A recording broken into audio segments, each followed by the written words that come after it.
assault! The failing to stop. The Interceptors are back. One jaw naked. In a brand new series with unprecedented access to one of Britain's toughest units. Police! Riding in the front seat, we follow their every move as they battle the bad guys. From inside their pursuit cars, shadowing their police dogs, and on the shoulder of their firearms officers. Get your hands on your head! Police Interceptors, the best weapon in the war on crime. On your knees. Down the floor! Down the floor! And that is why we come to work. Coming up, What the? LA Agent Mike. it's a matter of life and death as the Interceptors battle to save a man before his car explodes. Anyone in there? There's a vicious attack at a bus station. Right, what have I done, mate? What have I done? I've just come out probation. And police dog Vader's on the tail of a runaway suspect who won't know what's bit him. Stop him! Vader! Here! Stay in your vehicle! Stop him!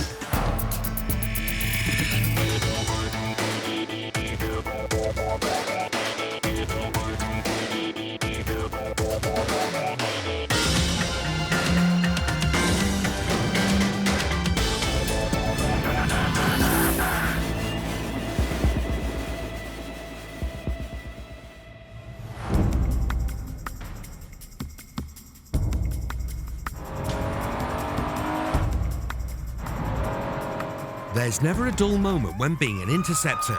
You just don't know what you might have to deal with next. From high-speed pursuits to drug busts Do yourself now! to tackling violence. Anything could happen, and when it does, these are the guys you want at the sharp end. When there is a real risk of physical injury or danger, the public would expect us to get there quickly and put ourselves as a physical barrier between harm's way and them. And that's what we do on a regular, daily basis.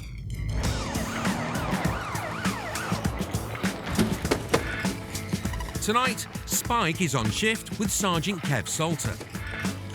So we're trying something new tonight, eh, Sarge? Once a British gas engineer, the Sarge is now in his dream job. Kev and Spike are about to set off on a drugs raid with fellow Interceptor Mark as backup.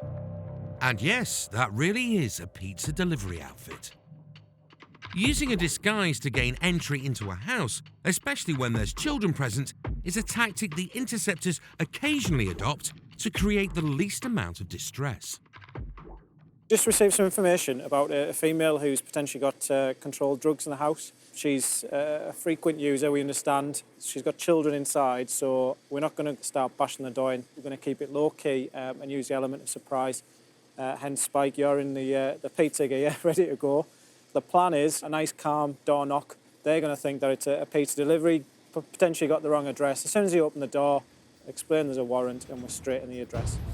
But the knock at the door might not be the only surprise of the night. With the backup of the big red key in the boot, the teams head off on their way to the raid address. The lads are still about 20 minutes away from their target. But they're about to be sidetracked big time. What the? What the? A car has spun off the road and flipped over. LA Agent Mike, 3-6 Whiskey. We've got a car upside down on its roof, A181. The Interceptors have chanced across the scene just seconds after the crash occurred. Hello? Anyone in there? They have no idea who's in the car, and if they're hurt, then how bad. There's someone in. The person's trapped inside. Spike has located the driver, who's not responding. How many people's in the car? How many's in? With the police, how many's in? The vehicle might explode into flames at any minute. but the fire brigade are still en route. May instantly combust. It's all down to the interceptors to get the driver out. Get the hoolie tool out the back. The smash has jammed the driver's door.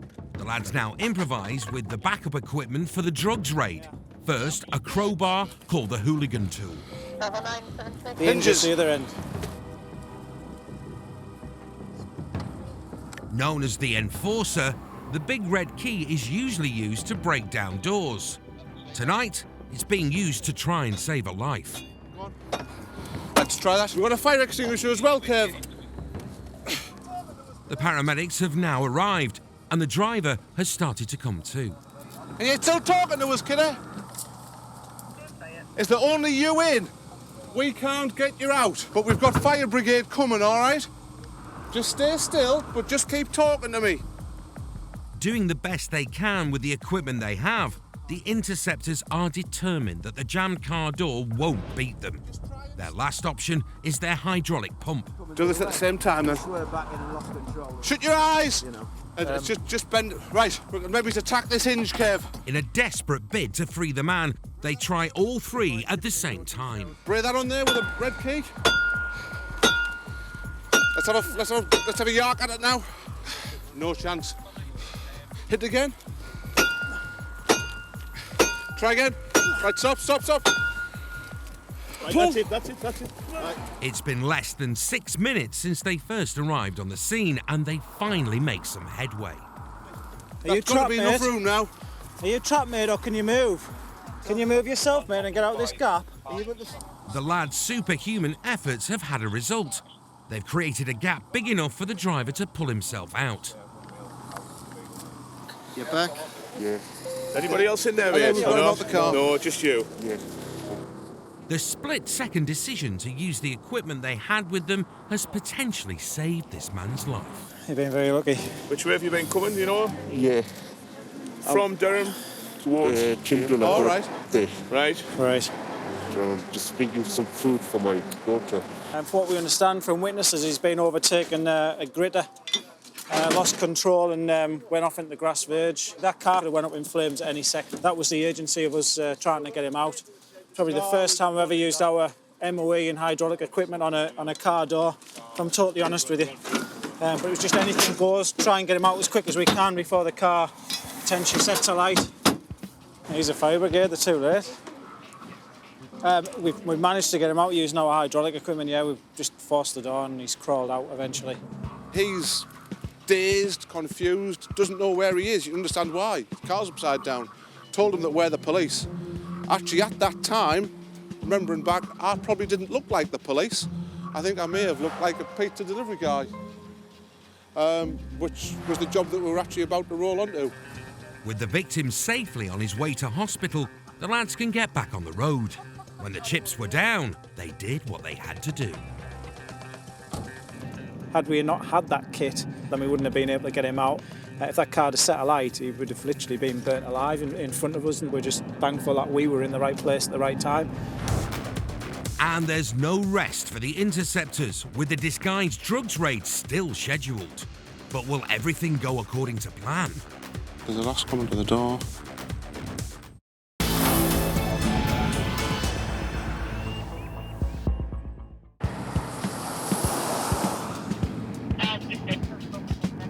What the? What the? Having made a slight detour Anyone in there? to save a man's life, Spray that on there with a red key. Can you move yourself, mate, and get out of this gap? Sergeant Kev Salter and Spike are back on their way to a drugs raid. Normally we use the approach of boshing the door in with a big red key and getting in there as quick as we can. With nearly 3,000 drug offences occurring last year in Durham and Cleveland, the interceptors are often called in to bust down doors and bang up the perpetrators. But there's more than one way to catch a criminal. And tonight, Kev has decided that stealth is the way forward. On this occasion, we're taking a complete different approach. We know there's children in the address. The last thing that we want to do is disrupt them and shock them in any way. So took an approach of getting Spike dressed up as a pizza boy. Have I got me cap at the right angle now? We've got the cap at the right angle. Yeah. Good. So Spike's going to approach the address discreetly. Hopefully it'll work. Give a knock on the door. Second they open the door, then we'll go in. The softly approach also reduces the amount of time a suspect has to hide their stash, though some drugs are very tricky to locate. It's obviously difficult substances to find, amphetamine, cocaine, and easily disposable, which means you can get rid of it as quick as we can get in, really. So the key is for us to get in there as quick as we can, get people secured, and then search. But first, the interceptors need to arrive at the address without being spotted. We'll just have a drive past the address, just right round here. The key is getting the cars out the way, so obviously we're not seen from This one here? Yeah. And there's the lights on. Somebody in up the upstairs bedroom. So we park. Yeah, I'm just seeing the lass upstairs. Is it the first one on the right? I'm just going past now. Yeah, just pull behind us. Armed with his pizza boxes, delivery boy Spike heads for the front door. Kev and Mark are right behind him.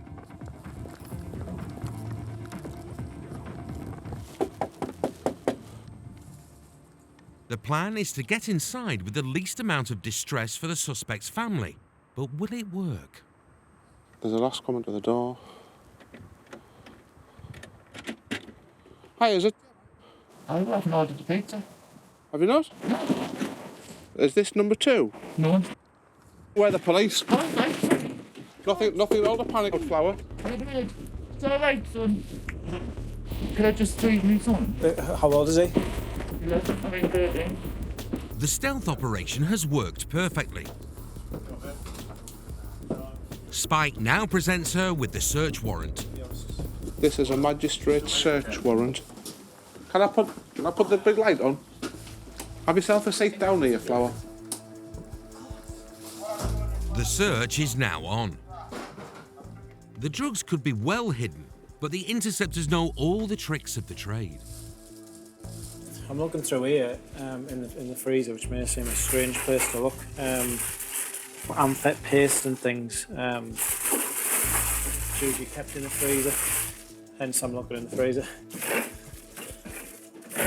Like I said, it's so small and so difficult to find. It's really tough. Downstairs appears to be clean. The focus moves to the bedrooms, but the words needle and haystack spring to mind. This is the problem when it comes to these types of substances. They're really hard to find. They could be literally anywhere. Obviously, the house is full of furniture, drawers. It could be secreted anywhere. To speed up the search, Kev's asked the suspect for assistance in locating the drugs, and she's happy to help. Okay, so you've told me that there's some amphet in your I just bedroom. don't want anything in front of the bed. Okay. On your bed, and where else in the drawers? There's like a dressing table and in the top right-hand drawer. Right. Thanks for your honesty. Do you want to come upstairs with me? No, it's right-hand drawer. So there, where else? If it's not there, then it's not over your back. Just watch out, man. Okay. The suspect hands Kev a plastic container. Inside is a white powder. I think it's amphetamine. Obviously it was secreted in the Kinder Egg, which people who use drugs tend to stash them in there because they're quite easy to hide. With the suspect's cooperation, evidence starts piling up. So yeah, this is obviously the sharpest box which they use for injecting the amphet. Still loads of residue in all them, isn't there? There's needles full of Amphetamine by the looks of it. The Sarge is satisfied by the results. Spike. I'm quite happy if you are now. She's being very honest, so Yeah, we'll leave it at that. We've executed this warrant. We've found drugs in your property, okay. So I'm arresting you on suspicion of possession of Class A drugs. The lads are leaving with a very different takeaway to the one they arrived with. Right, just follow my colleague down there. But it's an approach that even the suspect seems to appreciate. There's someone pretending to be a pizza man. But I'd rather that than have my door put in any day. And I'd rather be cooperative so I get checked right off the police as well. Tell you where that stuff is. I don't want my son to be there and drugs to be pulled out in front of him when I'm telling him not to take drugs. After confirmation that the white powder was 3 grams of amphetamine, the woman was charged with possession of Class A drugs. She admitted the offence and has been placed on a rehabilitation scheme to help her kick her habit. If she completes it, no further action will be taken. Well done, Spike. Love it when a plan comes together. As Mark takes the female suspect back to the station, Spike gets an update on the upturned car and its driver. Loads of drugs have been found in that car that's tipped upside down. Spike and the Sarge managed to get the guy out safely, but it looks like his lucky escape might be about to bite back. A search of the vehicle has revealed a drug stash. But I think we need to whiz down to hospital. How much drugs? At the moment, looks like 3 packets of cannabis. With this new information, the Interceptors head for the hospital to get some answers. After his brief spell moonlighting in the hospitality industry, Spike is back in uniform, so he wants to make sure he's recognised. Hello, how are you doing? We're the 2 lads who saved your life. All right. Are you alright? Yeah. Nice to see you again. Yeah, thanks. Have you taken or used any drugs in the last couple of days? Only thing is, I take leave, like, because I've got a physical job. Yeah. Obviously, it is against the law, so that's why we've got to question about it. Yes, that's fine, that's fine. Have you had any today? No. None today. Thanks for being honest. The driver passes his drugs test, but there's still the matter of the drugs found in the car. Question, you're on tape, on recorded tape, with regards to the drugs that were found in your car. That's fine. So obviously, once you're treated here, you're going to be taken to Durham custody. The suspect is waiting on an all clear from the doctor before he can be taken down to the station. This time, when you're taken into custody and you're dealt with by the way of whatever means we choose to deal with you, are you going to learn your lesson or are you going to... No, I'm going to learn my lesson. I'll never carry it with me anymore. Leave it on. I'll send my backyard. Finally, the doc arrives with some news. X-rays. On the X-ray, it looks like you've broken your breastbone, your sternum. On your heart tracing, there are some changes there that make us a little bit worried that you might have bruised your heart. So, I think we're going to need to keep you in hospital. Which is sort of good news, because it means you're not getting arrested now. You get to stay in a nice bed in hospital for a little while. The suspect might have had bed and breakfast at the hospital overnight, but once recovered, he was given an official caution for possession. His luck has just run out.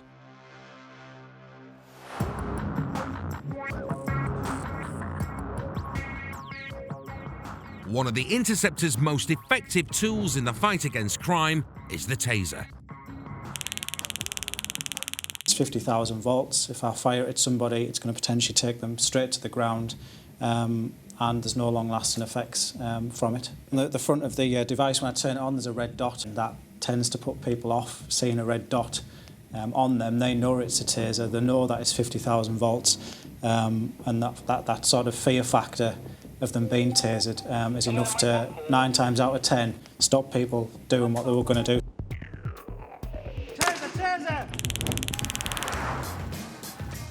Interceptor Pete Gibson has plenty of taser experience and can confirm that its mere presence alone can be a very powerful deterrent. I've been trained since, I think it was 2011 I did my training, and I've used it once in that time. So thankfully, it tends to be on quite rare occasions that you have to use it.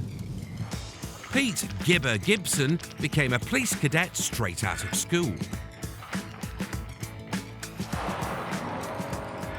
And today his taser training could prove handy, as he's been called in to assist in an arrest.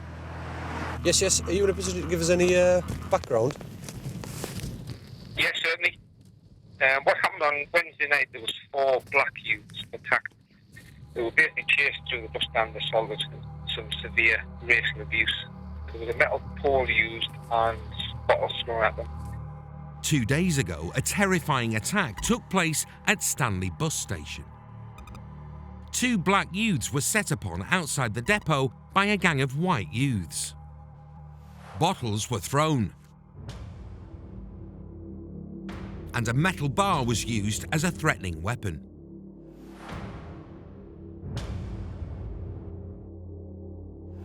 Two more black youths inside the station got caught up in the chase and were all subjected to increasingly violent threats of racial abuse. The black youths managed to escape, but the gang's campaign of terror didn't stop there. Following that, the next day on Thursday, one of the youths, along with other unnamed youths at the moment, have attended the home address of one of the black youths with machetes, knives, to put all the windows out, and again, he made racial threats to kill. With threats like these, such a potentially explosive situation calls for the Interceptors. Today's target is the gang's ringleader, and he's a seriously nasty piece of work. He's got a lot of markers related to hammers, knives, machetes, knuckle dusters, and air weapons. He is potentially volatile the minute through his drug abuse and his drink abuse. Understood, and that's the lad that we're looking for today, is it? Yes. Information comes in that the suspect has been sighted locally. Mike to have received. He's at an appointment with his probation officer, and the Interceptors are waiting just around the corner. He's supposed to be leaving in the next minute or so. We'll just wait for the shout, and then we'll head off down the road and see if we can locate him. As they say, move off. That's when we'll move off. 1624, stand by. That's confirmed out. Yeah, we're rolling. White tracksuit top, white tracksuit bottoms, blue stripes. Yeah, he's hood up now and he's carrying white papers. The suspect spotted, and Pete's primed and ready. Stand still! To the floor! Get to your knees now! Whoa. On your knees! Right, what have I done, mate? What have I done? I've just come out probation. I know. What have I done? No, yeah? What? What have I done, like? Okay, have you got any weapons on you? Mate, you can search us. Put your hand back. Keep your hand back. Stand still! The surprise sting has played out perfectly. The threat of the taser has had its effect. And the big man act last week is unrecognisable today. Right, what have I done, now? Can you tell us, please? Okay, you want in relations to What, though? an offensive affray, all right? Right. Could you get me none of that, please? Yeah, we'll sort you out with that. Okay. In fact, this bad boy seems a lot more worried about what his grandma's going to say. Can I put your password in my phone, please? Can I quickly get me Nana's number? Calm down, mate. Mate, all right? I'm worried about I know Nana, you got a bit of a shock, all right? I'll give you Nana a ring, all right? Just ring her now, though, so she knows I'm married, though. He didn't have a clue that we were coming, and we more or less shocked him to his feet, and sort of he was completely compliant with us, so which is by far the best result. A problem-free arrest doesn't take away from the seriousness of the crimes committed, and the courts thought so as well. The offender was sent down for 7 years and 8 months in total. Provided the support as we've been requested to, so yeah, spot on. Still to come. That's what we're doing now, 60 mile an hour, straight over. The dog unit is right on the tail of a high-speed pursuit. And Jacko's search of a car reveals something very different to what it says on the tin. You put that in the kid's bag and you were going to carry that away, and that's full of cannabis.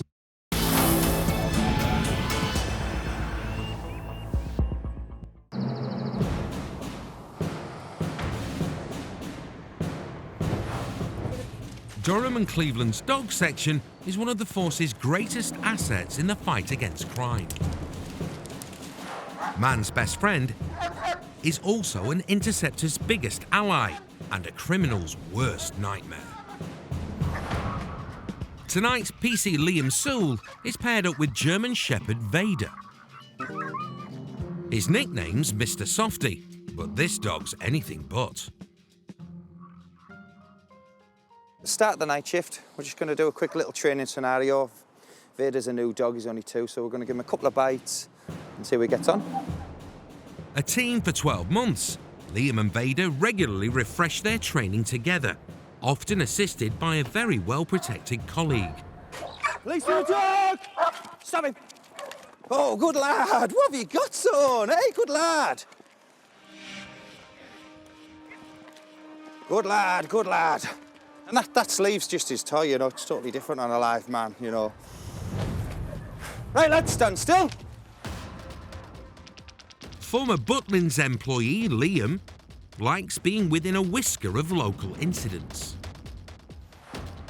And a 3 a.m. call-out puts him in the right place at the right time. Another unit is in pursuit of a red Skoda, which has failed to stop after being seen driven erratically.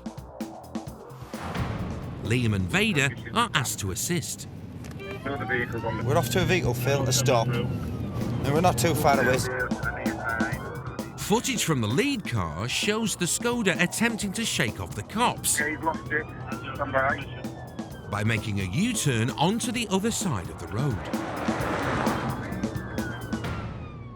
Liam's still a couple of minutes away. It's a T-Reg Skoda. Said the vehicle let the exhaust falling off it, so hopefully it'll start slowing down. So it's the bottom of this road. We are gaining slightly, so we're going to try and cut it off down here. If at any point the suspects abandon the car and flee, known as a decamp, then that's when Vader's tracking skills will take over the pursuit. But first, Liam needs to catch up. Taking the first, Marshall Avenue. What we need to do is get the bottom of this and swing a left. The lead car is constantly feeding advanced driver Liam its exact location. Just the roundabout. On the roundabout. And in no time, he's right on their tail. There it is there. Yeah, dogs aren't behind you. We're going to stay with it in case they decamp so we can get right near it. The Skoda's now on the wrong side of a dual carriageway, but the Interceptors are biting at its heels. When you know blue lights illuminated to warn any oncoming vehicle that he is in the wrong carriageway. That's what we're doing now, 60 mile an hour, straight over. Desperate to get away, the Skoda driver once again takes to the other side of the road. Got an oncoming vehicle, which is an ambulance. Vehicle's right. Narrowly missing an ambulance on a blue light run. He's off the road. It then mounts the pavement, losing the lead car as a result. But Liam and Vader are right behind them, ready to spring into action at a moment's notice. We're going after him because there's a field up here. Yeah, he's got a tire on. And that moment comes just seconds later. Confirm decamp. Next. The driver and passengers flee the car, but they won't escape for long.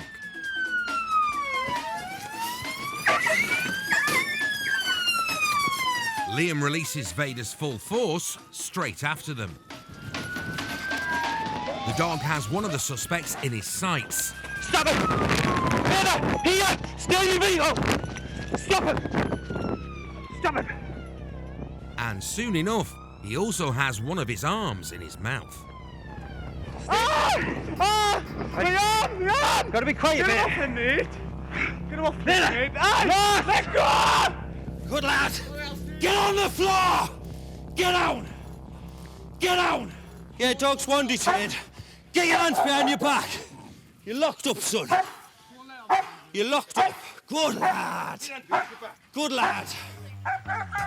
One suspect's been stopped in his tracks, suffering only minor injuries. And Liam's proud of his partner's performance. Yeah, we've basically sent the dog. He hasn't got line of sight. It's why it was a quick shout, everyone else is staying in the cars. And he just wind-scented them, to be honest. I seen where they went. Once the dog had the scent, he spanked it round. The other 3 suspects who also fled were quickly rounded up. But no further action could be taken against any of them, as the cops were unable to prove exactly who was driving. And Vaders earned himself a special treat. Oh, you're a gentleman. See you later, mate. Bye, thank you. Hey, son. Well, this is it, sir. This is his reward. He always gets a little treat. Normally a burger. There you are, Popsy. What's that? Nearly took my fingers off, didn't you? He did really well. Really pleased for him. You're just a big softie, aren't you? You're just a big softie, aren't you, Pops? Interceptors often find themselves working out on the road as a single crew, which can occasionally prove a challenge. The disadvantage of being single crewed is that you're by yourself, and if you work in a rural area and you stop a vehicle, then it can be a bit nasty if you stop a car that's got 4 people in it and you're by yourself. But luckily our shift works really well together, and we never let another officer get into a situation where you think, oh, it's a bit dodgy, that. PC Paul Jacko Jackson is riding solo out on patrol. Jacko's motivation is to help the good guys and catch the bad guys. His unmarked X5 is fitted with automatic number plate recognition software. And a passing car has just sent it pinging. Jacko makes a speedy U-turn. That's it, he's doing a turn in the road there. The car is showing up with a connection to drugs offences. How are we doing? You all right? Is it yours? Yeah. And will you jump out and take a seat in my car, please? Do you have anything on you shouldn't have? No. Right, okay. The male driver is secured into Jacko's car, leaving the female passenger with the Audi. But she seems in a hurry to gather some things and get away. Can you do us a favour, darling? Just come back to the car, 5 minutes. No, come here. Can you just stand fire 5 minutes? Yeah, all right. fine. Yeah, all right. Single crew Jacko could have his hands full if these two have anything to hide. There's an information mark come up on your car just in relation to drugs. Right. Do you use drugs at all? No. Used to. When have you last had anything? I don't do it no more. The driver denies any connection to drugs, so Jacko runs a few more checks. Tango 9 from Mike 36. Could I get a code 1 vehicle and person check, please? Greenfields at Bishop Auckland. Right, you're insured and everything, yeah? Yeah. The suspect claims he's insured, but his driver details don't match with the police computer. So you give us false details? My name's... I've just bought the car off him. Hang on, he's give us different details. Are you banned? No. Have you got a licence? Provisional. The driver has now admitted he only has a provisional licence, which could also mean he's not insured. Ian, because of the drugs markers you're going here, I'm going to carry out a roadside drug test just to make sure you haven't got any drugs in your system, okay? Well, that's fine, because I don't smoke, do nothing no more. Stick your tongue out for us, all the way out. This only tests for cannabis and cocaine, okay? It takes between 8 and 10 minutes for anything to come back. Right, I'll ask you straight up, is there anything in the vehicle that shouldn't be? Because I'm going to search it. Nah, you can search it as much as you want. Right, I'll just sit there on there, just 2 minutes. Whilst waiting for the male's test results to come through, Jacko searches the Audi for signs of drugs. Are you aware of anything in here that there shouldn't be? Right, champion. He soon makes a discovery in a baby bag. As I've opened the bag in the back, I haven't got the muscle skin, it's in a bloody Vaseline. Found a tin full of cannabis buds. You put that in the kid's bag and you were going to carry that away, and that's full of cannabis. I didn't put that in the Ben's bag. I'm just getting it out the Ben's bag that was going to be carried away. All right. I was getting the Ben's stuff. So who's putting the Ben's bag? I don't know if she's got the Ben's bag. I didn't have a clue it was there. Just stick your hands out for us. You're under arrest on suspicion of possessing of controlled drugs, okay? Jacko now calls for backup. I just need another set of hands, please. This fella's already admitted to driving on a provisional licence, but when it comes to the drugs, he's in the mood to argue. So that belongs to you? What, a bit of green? It's a bit more than just a bit, but yeah. There's about £1/2 ounce, which is about £80. What? How's that arrestable? Hey? How's that even arrestable? You can grow more than that. Well, you can't. It's illegal to grow it. No, it's not. It's illegal now. It's not. I must have missed that meeting then. It's illegal. It's controlled drugs. It doesn't matter how much it is, it's illegal. More interceptors arrive to assist, and Jacko has some bad news for the female suspect. This moment in time, you're under arrest on suspicion of possessing controlled drugs, all right? And I've got to tell you that you don't have to say anything. My arm defence, you don't mention when questioned something which you later line in court. Anything you do say may be given evidence. Because you were walking that bag away that had the drugs in, all right? But the sight of his girlfriend in cuffs has upset the driver, and he kicks off. What's going to happen with my brain You now? jump Where's out. my brain going? We'll sort that out. You Hey, jump stupid! out. Hey, I told you this got to do with anything. Do you want you little mug? Get in there. Hey? Do you want to Look get in the at back of our car? Hey? What you're all trying to come along or what? You're all thinking you're big, man. No, shut I up, tell you man. what, take these cuffs off. Shut Yeah, up. What are you going to do, like? What are you going to do? What are you going to do? Eh? Stupid. Stay calm. Can Eh? somebody just What keep an eye you on her? arresting her for then? Come on, give me a good excuse. Why are you arresting? Stupid. Eh? We've stopped this car because it's had a drugs marker on it. The lad's given us false details initially. We've got to the bottom of who he is and he doesn't have a driving licence. I've searched the car and found the tin of cannabis, but the girlfriend was trying to remove that from the scene in a child's bag. As it stands, they've both been arrested for possession of controlled drugs. And he was getting a bit antsy once he saw his girlfriend's been locked up. So we've taken him out of our car, put him in the cage vehicle, just to make transporting him a bit more safe. With the male suspect secured in the van, Jacko transports the female suspect back to the station. Yep. When the male arrives, Jacko's got some news about his drugs test. I've just got to tell you that you're further arrested on suspicion of drug driving because your saliva test is tested positive for cannabis, all right? With drug driving added to his driving charges, the male undergoes further blood tests in custody.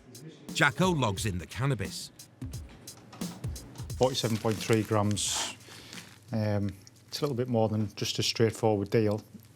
There would be sufficient there to go out and about supplying it, but as there was nothing else in the car, sets of scales or anything like that, to suggest preparation of deal bags, as it stands just for that, it would be a straightforward possession. But we've got more grounds to stop the pair of them in future.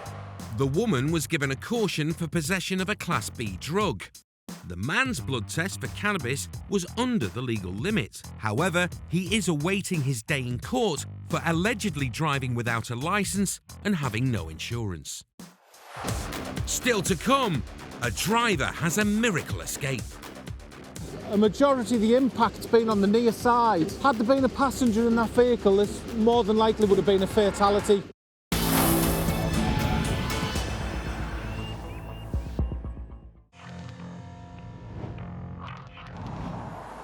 As well as covering major towns like Darlington and Middlesbrough, the Interceptors patch extends to miles and miles of rural areas. Countryside call-outs can be very different to urban policing, but nonetheless serious. Even a thoughtless act like leaving a gate open can lead to huge dramas for both the local community and the police.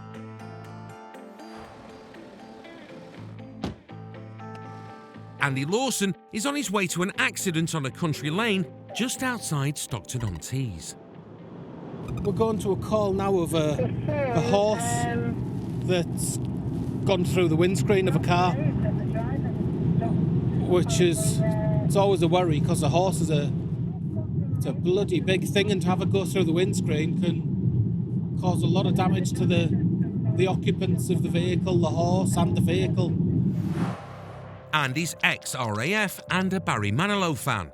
He joined the police to make the country a safer place.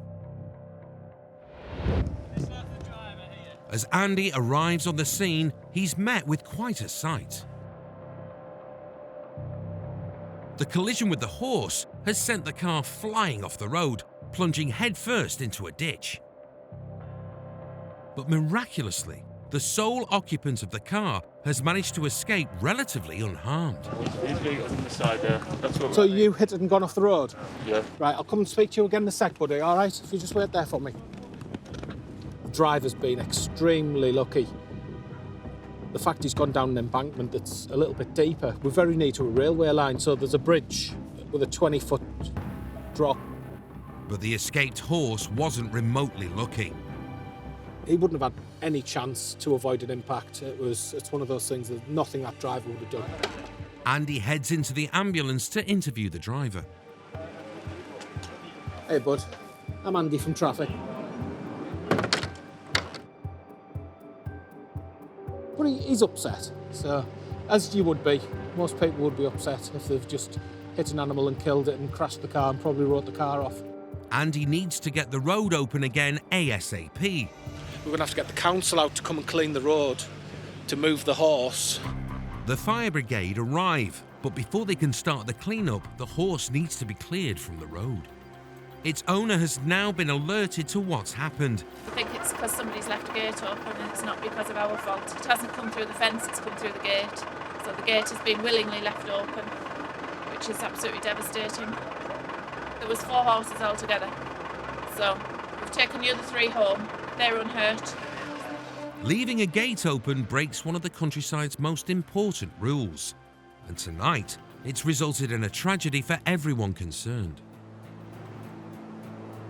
Before the pickup truck can get in to collect the smashed-up car, the fire brigade gets on with the cleaning up. Hopefully within the next 15 minutes we'll get the road reopened and everything will be back to normal, but unfortunately for the driver and the lady who owns the horse, it'll take a long time to get over what's happened tonight. Yeah, you're on, mate. The final task is to recover the wreck of the car from the ditch, and it's clear just how close a call tonight has been. You can see where a majority of the impact's been on the near side, which thankfully there wasn't a passenger. Had there been a passenger in that vehicle, this more than likely would have been a fatality, and very, very lucky that we haven't had a human casualty in this instance. Finally, the road's back open again and Andy's on his way. Another job done in the life of an interceptor.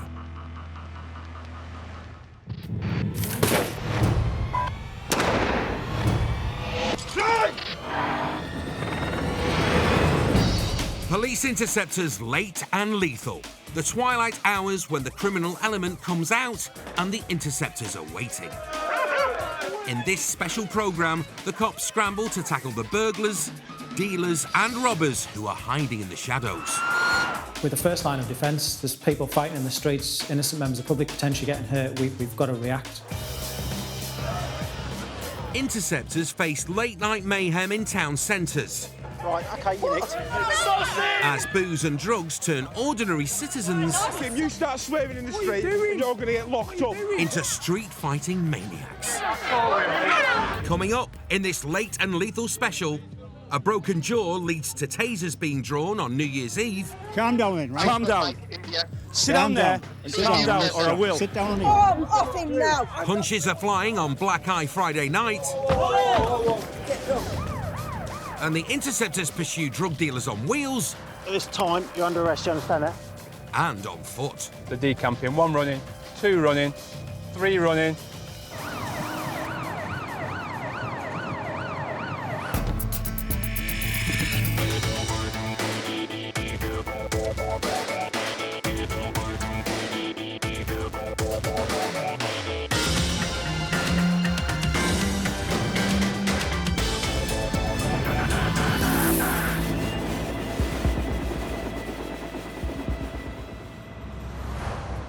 Violent assaults, car thefts and burglaries all have something in common. They occur at night. Places do change after dark because, you know, the criminals get out there, they've got the cover of darkness, they've got that little bit of invisibility, they're harder to see. That's why people come out and commit crime at night, because they've got a better chance of being successful committing that crime, and they've got a higher chance of getting away when we turn up. I think a lot of towns are very, very different and have a different vibe at 10 o'clock at night as opposed to 10 o'clock in the morning.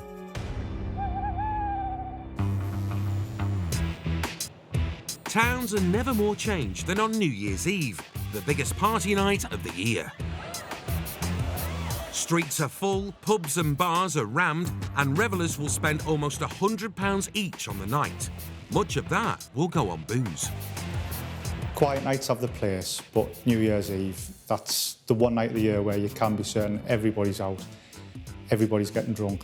There'll be a good portion of them that's taking the drugs as well, and if you were to put money on one night where there's going to be bother, it's going to be New Year's Eve. Interceptors Damien Stevens and Mark Gibbin have received a call about a bloke who's wanted on suspicion of GBH. It seems like the clock struck 12 and the radios have all sparked up now. He's got like a polo top on with grey, black and white stripes on the front. We got a report that there was a guy who was wanted for a really serious GBH. He'd committed that GBH on a stranger and he'd caused some very significant injuries.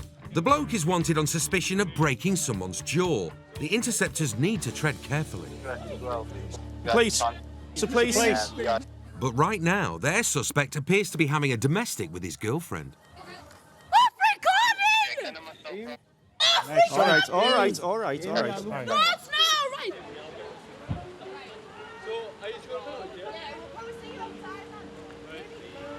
You're under arrest, mate. Suspicion of an assault in Walsingham, where you broke someone's jaw. 3-6, can you get some support to Hope Street? He is detained and there's nothing too problematic, but it could become problematic with the locals soon. We need him out of here. This is around about midnight on New Year's Eve. The pubs are starting to spill out. He is surrounded by his friends and allies, and we're in an awkward situation there. I'm telling you now! Right! Come on! What are you doing? What are you... Come on! Come on! Do you want to go ahead? Come on! Come on! Take him down, people. Yes, first him! Come on! Don't taser him. Come on! Don't taser him. Calm down. All right, calm down then, right? Calm down. Sit down there. Calm down or I will. Sit down with me. Sit down there or I will. Sit down, mate. Calm down. This will go wrong very quickly. The knowledge that you've got, the taser, is a massive equaliser. Similar to a police dog, it has a huge psychological effect. There's an allegation that you've assaulted someone in Walsingham. Right? Well, it's an allegation. That's why you've been arrested.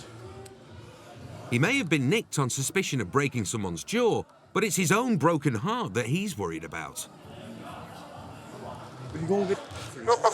She's in a foul mood, isn't she? She obviously doesn't want to talk to you, does she? I love you with all my heart. I love you more than anything. Life and life itself. Can we get you down into custody, how we come? Oh, beautiful. But he's still going to start the new year inside a police cell. I'm telling you. Get in the car. I love you. I love her. All right, she knows you do. She knows you do. I love her. She knows you do. Can't do anything about it now, can we? Come on. Get in the car. Come on, calm down. The new year has seen its first arrest, and it's been a tough one. He's a bit of a twisty, wasn't he? He's a big strong boy, isn't he? He's very strong. I thought, why is he not going to the ground here? Struggling to get him to the ground. Come on, dude. Take him down. Come on. Damos presented his taser, which has had the desired effect. Sit down or I will. Sit down with me. Sit down there or I will. Calmed him down straight away. Back at the station, it appears this won't be the lad's first taste of a police cell. It's a lie when they say they give you 3 hot meals a day, though you only get 2 in your breakfast pack. Porridge. And it's also not the first time he's heard Damo pull his stun gun. Do you want tasering? I recognised your voice from your last episode. He's clearly seen Damo's last outing with a taser. Do you want tasering? Well, calm down. Calm down. 50,000 volts, mate. Your call. Do you want tasering? Do you want tasering? Although this lad avoided the taser, he was sentenced to 12 months in prison for inflicting grievous bodily harm. He had to pay a £100 surcharge and was hit with a restraining order. I think we dealt with him really fairly. You know, we did what we had to do, and you can see the way he is now. He's absolutely fine. He thinks we're the best gang in town, the police now, so that's always a good endorsement. Mum, I've made it. I'm on the big time now. I don't want to make enemies with people that I deal with. What's the point of that? Coming up on Police Interceptors Late and Lethal. 677 urgent. A late-night pursuit gets dark and dangerous. Black MG, Martin Road. It's failing to stop. Wrong side of the roundabout. Black Eye Friday lives up to its name. Who's hit me? Look at me. Who's hit me? Look at me now. Who's hit me? He's trying to rob him. And we see how thermal imaging after dark is a mugger's worst enemy. Running away now, Grosvenor Street.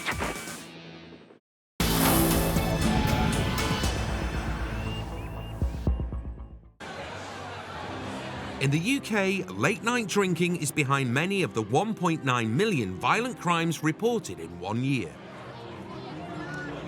It's likely many incidents would never have happened if people weren't hammered. If alcohol had never been invented and they tried to get it through Parliament now, you'd never get it through, knowing the damage that it causes. In Bishop Auckland, plenty of booze has been swallowed by the time Sergeant Kev Salter rocks up deep into his night shift. You're kicking out time of the pub. It's always beer in and brains out. The Interceptors are just in time for the late-night outbreak of hostilities. Let's go in. Yeah, we've got a fight. Get off him! Get off! Get off him! Get off him! Both of you. Get off him! Get off him! You're both locked up. Get off him! Get off him! Get off him! Do not kick him! Do not kick. You're not going to kick him. Let him go. Stay down where you are locked up, right? Even the girls are fighting tonight. You knocked yourself all night. You locked up for fighting. Back off now. Back off. Aye, aye. Come on, leave. Are we getting? Just come. No, that's not. No. Are you? You. Get on your feet. On your feet. Oh, yeah, son. Oh. Luckily, the Interceptors were able to break up this late-night brawl before it got out of hand. Do anything with me. You put it in the car. I would say 90% of the fights we deal with are drink-fueled. There's no two ways about it. People who are throwing punches and fighting with somebody wouldn't do it the following morning when sober. Just all goes up. Just all goes up at once. People out of control. Too much to drink. I think one more maybe coming in now.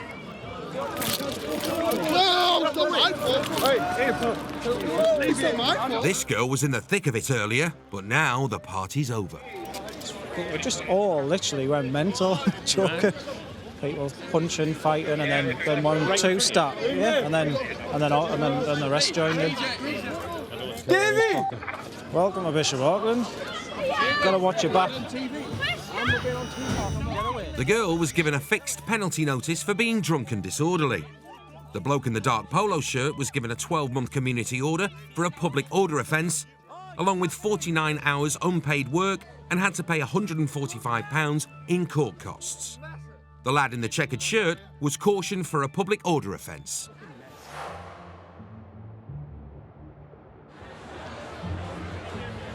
It's not just late-night fights the Interceptors come up against.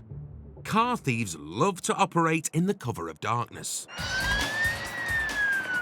Dog handler Justin Moffat's responding to a call about a suspected stolen MG. And he thinks he spotted something up ahead. 677 urgent. Black MG, Martin Road. Failing to stop. Wrong side of the roundabout. Road conditions are damp. No traffic, no pedestrians. The MG is speeding away. Although Justin's dog van has plenty of bark, the fleeing MG has more bite. It's lights out, Cavendish Road towards Deepdale Avenue. The runaway switched off the car lights, making it both dangerous and impossible to see. When we're chasing criminals, they are not thinking about the what-ifs. They're not thinking about what is over the crest of this hill. You know, they're not thinking about whether they'll write their car off, kill themselves, kill the passenger. They don't care, they just want to get away. I think it's the Stovey, but it's on different plates. Stand by. He's right. It's lost. From Newcastle.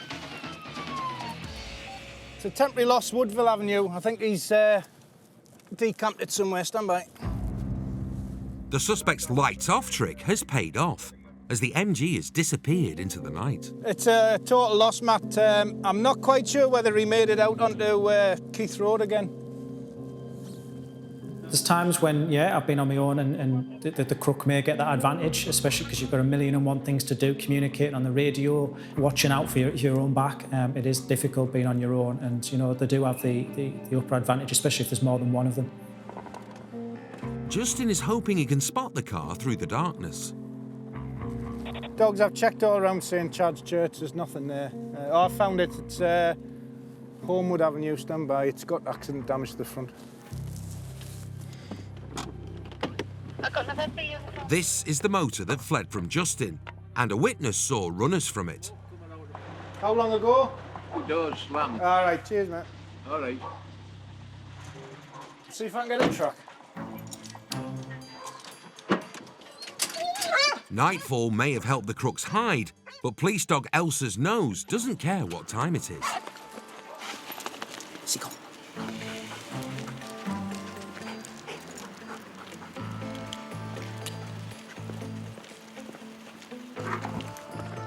Within seconds, the police pooch is detecting something.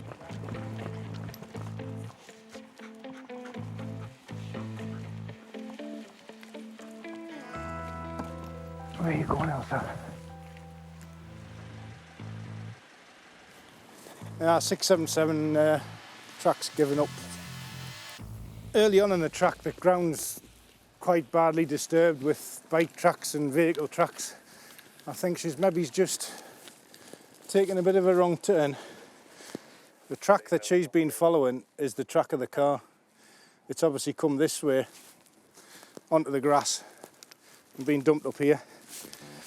It looks like they've come across the green area there, and it's blocked off by bollards at one end, and they've just rammed it into the bollards to get away. It seems the crooks were desperate enough to wreck their car to evade the law. We're very highly trained when it comes to driving. Crooks, they just get behind the wheel and go for it. Sometimes it works, sometimes it doesn't. 9 times out of 10, there'll be some sort of crash at the end and they'll be caught. Justin suspects that this could be the stolen MG the cops were after, but maybe fitted with a fake number plate. He'll have to check the VIN number printed on the inside of the car to see if it matches the stolen one. The vehicle's locked. I'm just going to try and, if I can't get a VIN off the windscreen, I'll have to force a window.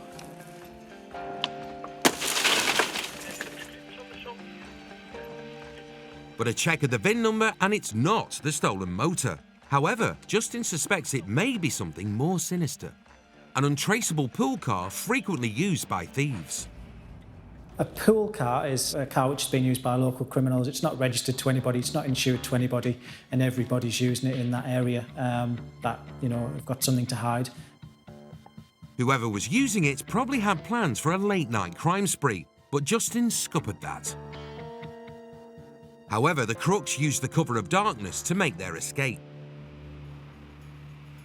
If I was going to go out and commit crime, I would do it under the cover of darkness. Where everybody looks the same in dark clothes on a dark night, they're gone, unless you've got the helicopter directly above you or you've got the dog section.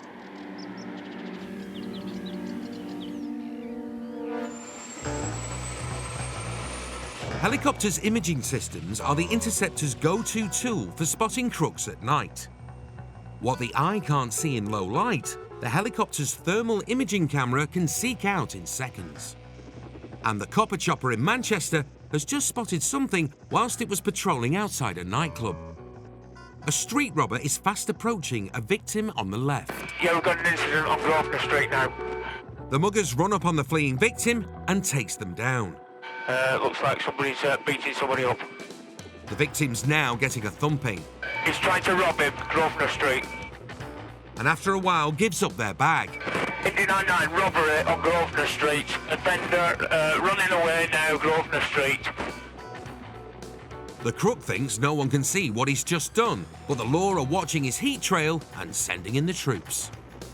Down the footpath, still parallel with Grosvenor Street. The police dog handler is guided in from above. Still parallel with Grosvenor Street, is it? Then he lets go with his heat-seeking missile, his police dog. Looks like the dog's got him.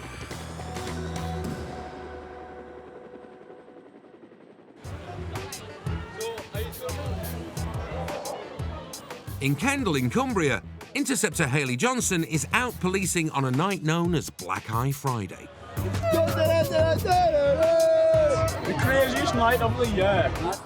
It's the last Friday before Christmas. Because everyone gets a black eye on a Black Eye Friday. Everyone in town's been paid and they've finished early for the holidays. They drink all day, and when that happens, a fight is often on the cards. Kendal massive. The Interceptors know it well. I'm sorting him out. Right, don't care. Yep, second busiest night of the year, probably Black Eye Friday. Last payday up to Christmas, it's messy. Look like you're having a busy night. We're having a fun night. All that's about to change. Hayley's just been called to a town centre bar where a father and son have been involved in a boozy brawl. You all right? What's crack? What's going on? Don't worry about it. Is this your dad? When he came out, he headbutted him twice and he was on the floor. So, father and son have fallen out and the son has come off worse. Are you all right? Yeah. It also appears that other people have tried to protect the son from his own dad and ended up getting their face cracked. There's a guy in the ambulance that's been headbutted by the dad. What we did was protect me. Right. But before Hayley can get to the bottom of exactly what's happened, the dad's getting agitated. Hold on your PC number. Don't pull me away. You will not be told again. Hey, don't say that. You will not be told again. What have I done? I've done nothing. Day one, week one training school is you learn that you can never reason with a drunk. So it's difficult to try and control that situation because they're always going to want to put their opinion across. I've not been arrested, so let me go. I will prosecute you lot. Right, can I have a pen, please? Can I take your numbers? Thank you. Can you listen to Well, my can I have a colleague? number, please? Sorry, don't do that. But in all the confusion, no one notices the injured guy getting out from the Notice ambulance. to leave the area. So. Get up. It's fair to say that Dad didn't see that coming. Get down. Get down. Hang on. Move. 70% of assaults like this take place at night when people have been drinking, and it rarely ends well. No, just take a look at me. Who's hit me? Look at me. Who's hit me now? Who's hit me? What's going on tonight? It's been absolutely quiet. Your dad's going to be coming with us. So. I already know that. Pardon? I already know that. Right. Well, if you get on your way, guys, all right, and we'll phone you tomorrow. 2 have been arrested for assault. One's a domestic-related assault against his son, and another one's from a gentleman who was previously assaulted, decided to jump out of the ambulance and then throw a few punches at the guy who originally assaulted him. All fun and games. Both men were taken to the Nick to cool off, and no further action was taken. When Black Eye Friday's over, yeah, it's a massive relief. But the nighttime nightmares for the Interceptors just don't stop. Coming up on Police Interceptors Late and Lethal, we see how spending the night drinking leads one man to make a potentially lethal mistake. Whoa, don't stop the car, brother. Don't stop the car. The drug trade comes alive during the twilight hours, and so do the Interceptors. 3 running Derby Ring Road. And stopping street deals before they happen. Oh, lots of drugs by the look of it.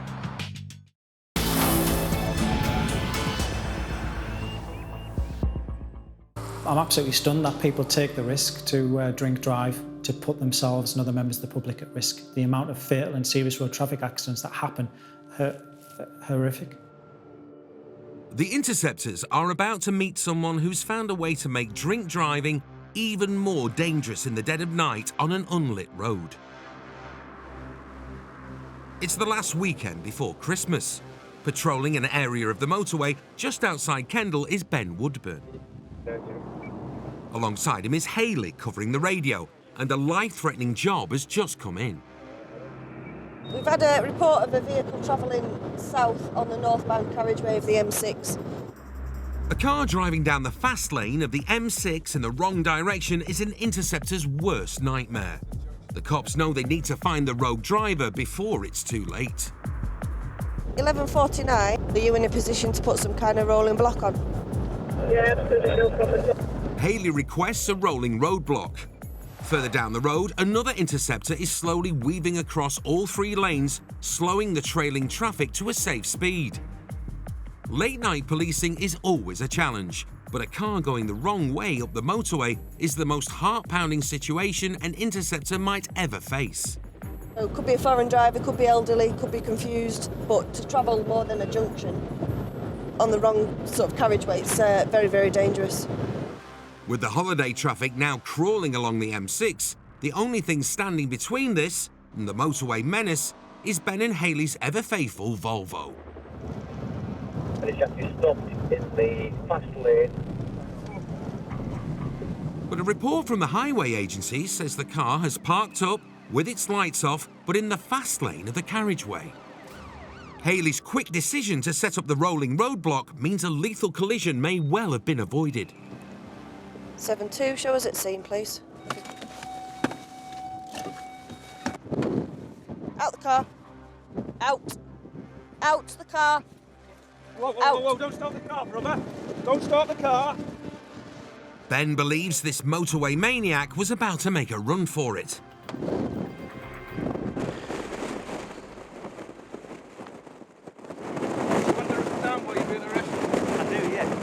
Why is that?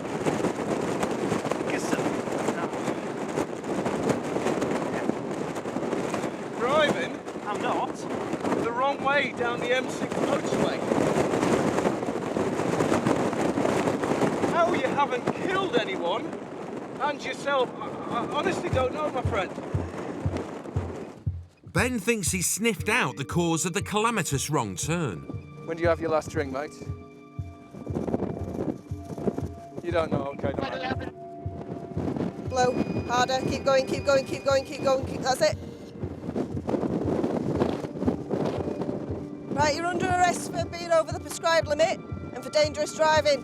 So you do not have to say anything, but it may harm your defence if you do not mention when questioned something you later rely in court. Anything you do say may be given in evidence.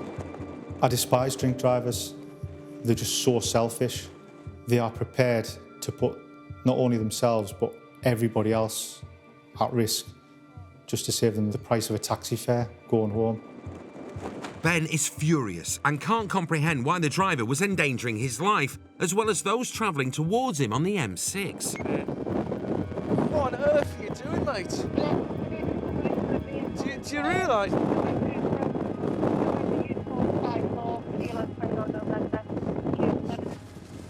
Watch your head, mate. You're lucky. Swear to God, maybe you'd have hit Hawley square on. I'd be picking your body parts off the road, mate. It's bad enough if you'd have killed yourself, if you'd into an oncoming vehicle full of a family going home for Christmas. Yeah. Think about that for a second, mate. I do, yeah. The stats back up what Ben is saying. In 1 year, there were over 9,000 casualties of drink driving incidents and 230 lives lost. For drink driving and dangerous driving, this bloke was sentenced to 15 months in prison, suspended for 2 years, and was banned from driving for 24 months.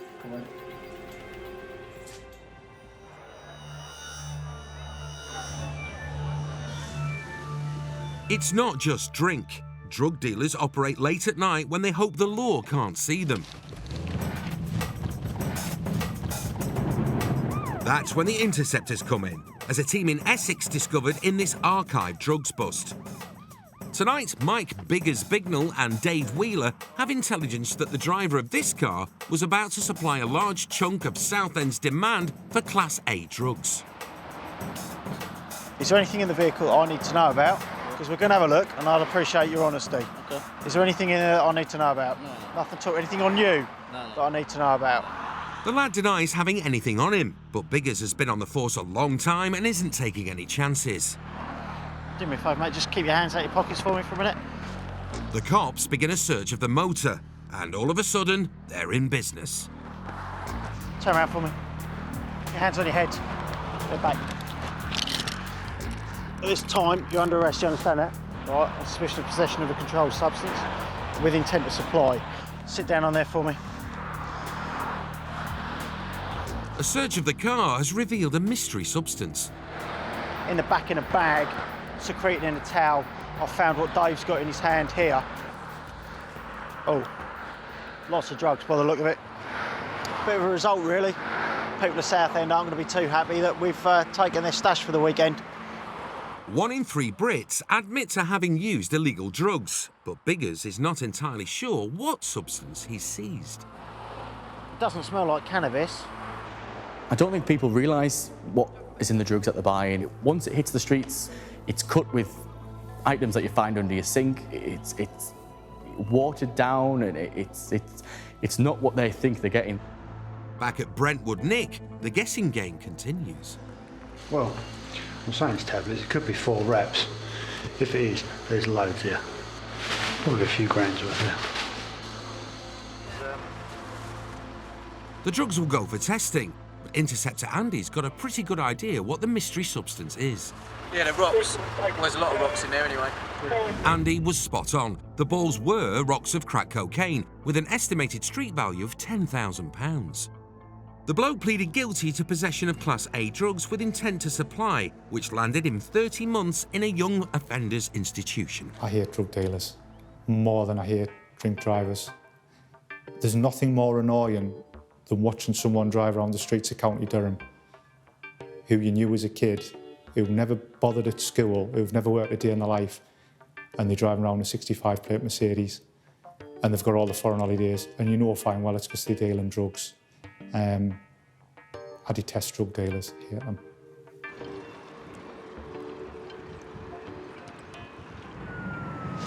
In the shady world of late-night criminality, there is little honour. This classic Interceptor story shows that crooks sometimes fall out with each other. In South Derbyshire, the police radios crackled into life with reports of a burglary. Thieves had broken into a home and a man has been assaulted.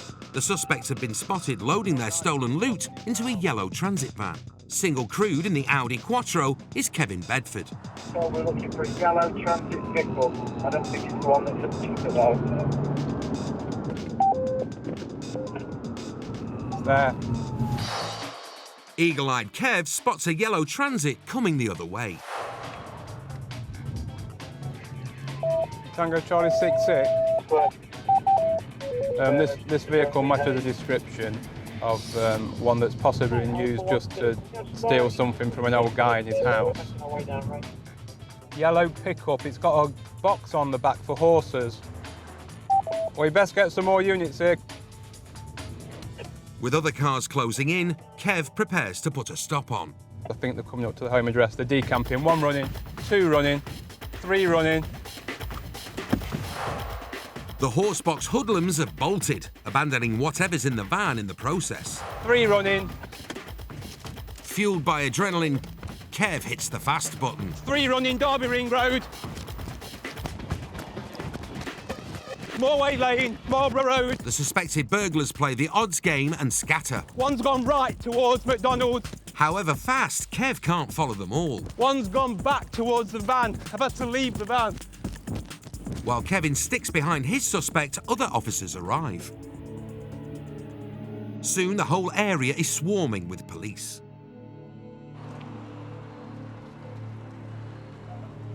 1's gone round there back to the van. 1's the member of the public stopped on his motorbike and said he's ran in this house. The thieves have gone to ground, but everything they stole is still in the horse trailer. Expecting to find a haul of widescreen TVs and laptops, the cops are in for a massive shock. But they've found some stuff in the van, which is why they've run off. It appears the burglars' haul was of a horticultural nature. Yes, this is a massive van load of cannabis. And it looks like the Hooky harvest could be a big winner for the Interceptors. According to our accredited drugs expert, each fully grown plant can give up to £400 each per plant. Officers think they know what's happened now. The van lads have burgled a drug dealer. And not only is there a massive amount of dope in the van, there's a big dope in the police car. Despite the fact the area is crawling with coppers, this plant pilferer doubled back and tried to unload the van, leaving a trail of cannabis plants leading straight to his front door. 1 person who's been arrested. and now they've found some plants in the address where the vehicle comes from, and there's some plants in this vehicle, and as you can see there's some plants here that they've taken out already. The dope thief caught trying to unload the van was sentenced to 5 years and 4 months in prison for aggravated burglary. And the guy whose harvest was nicked received a 12-week suspended sentence for the cultivation of cannabis.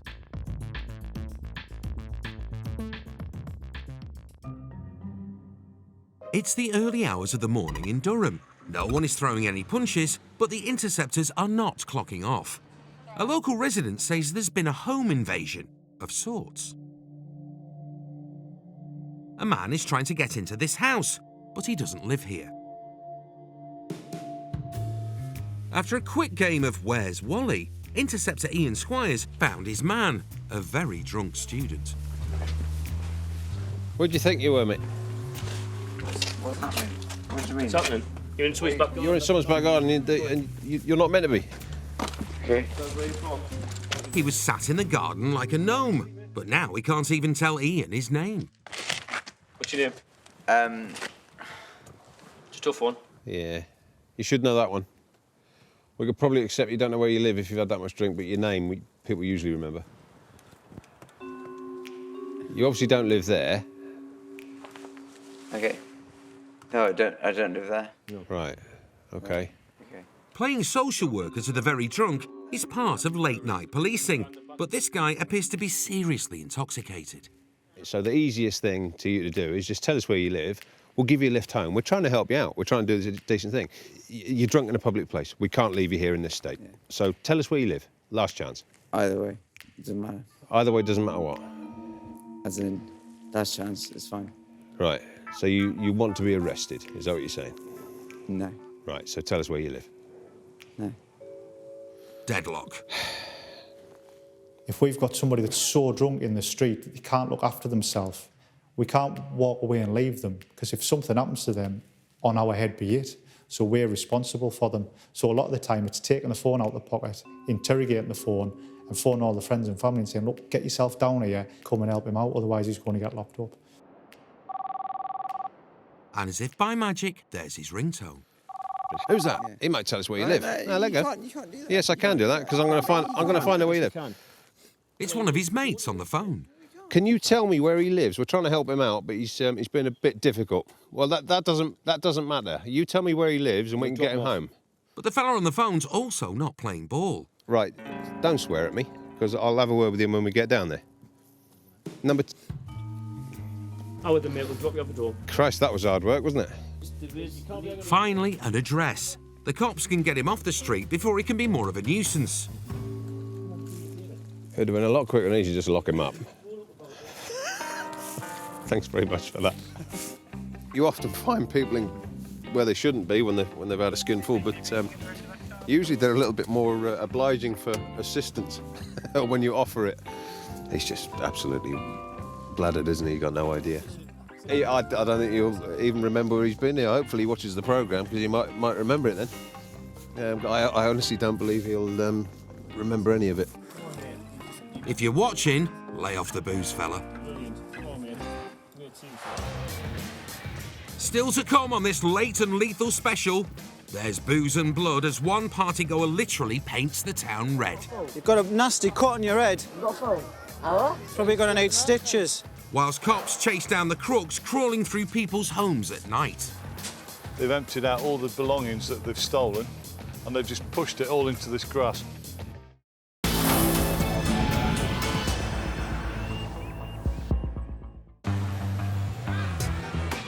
Late at night is when most people end up drunk. And when they do, they don't have to break the law to give the Interceptors a major problem. Kicking out time is madness, aggressiveness, sickness, picking people upness. After the pubs have closed on an icy night in Bishop Auckland, Interceptor Sergeant Kev Salter and PC Andy Wilson have spotted a man down. Okay, I've just gone up here. There's some lad I think has fallen our way. LA Mike 35 whiskey. You all right, buddy? You all right? Go ahead. Can I get up? Can we get an ambulance down to the marketplace? There's a male that's gone down on the ice. And then he'll help you up because you're covered in blood, all right? Jump up, mate. Oh, come and have a seat over on one of these benches. Nearly a quarter of all falls are caused by the demon drink. You know, the police term we use, the offence is drunk and incapable. And the incapable bit says it all. They're incapable of functioning. And that's a dangerous place to be. You've got a nasty cut on your head. You have nasty cuts, probably going to need stitches. Just on your left eyebrow, mate, you've fallen and cut it. So who did that? You slipped on the ice, mate. So, don't worry, no one's battered yet. But with no ambulance in sight and the man in short sleeves, the cops decide to call in a local car and take him away for treatment. Right, easy your taxi. Away. This nice police officer's going to take you to the walking centre. Get your eyes stitched. And just keep wiping your brow. I'm going home. Well, you're going to get checked first just at the hospital. The Interceptors have shown a bit of sympathy to this late-night reveller. But there's one group that like to operate at night that the cops are determined to clamp down on. Yeah, no, we've just seen a heat source at the top rear window. Catching a burglar is a massive thumbs up. Great satisfaction as a cop. He's putting some gloves on his hands at the moment. It's awful to think that, you know, somebody's been in your house and had a good look round and touched your personal property. And he's trying to fill up a bag. It's the rear room with the lights on upstairs. Yeah, I mean, despise burglars. This CCTV footage captures the moment a man dubbed the Worm Burglar slithered across the floor of a pub to avoid setting off alarms whilst he robbed a series of fruit machines. Like a lot of burglars, he worked under cover of darkness during a 16-month crime spree using the same tactics, but in the end was caught and sent to prison. It's a typical example of the cunning used by some of those who break into homes and businesses to steal at night. Catching them is a police priority.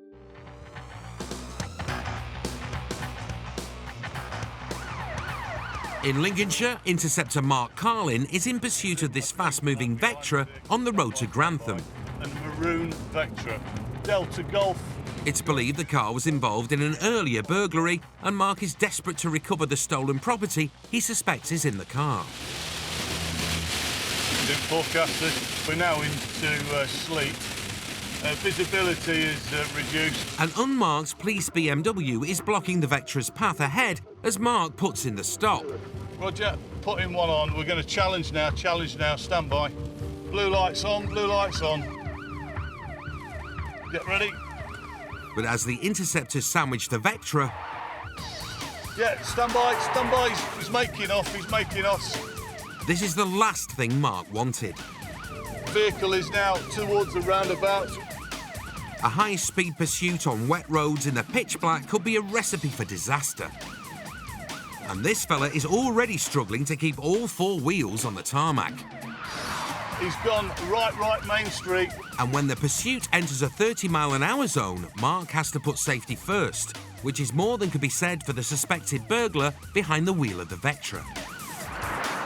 200 metres ahead of me. Now into the village of South Muscombe. Across the level crossing. Stand by. For safety's sake, Mark has let the suspected burglar go. I've lost eyeball on him at this time, stand by. Police work can be heartbreaking. You want to catch people, you want to take people down who are committing offences. It can be heartbreaking when they get away. You don't want them to get away.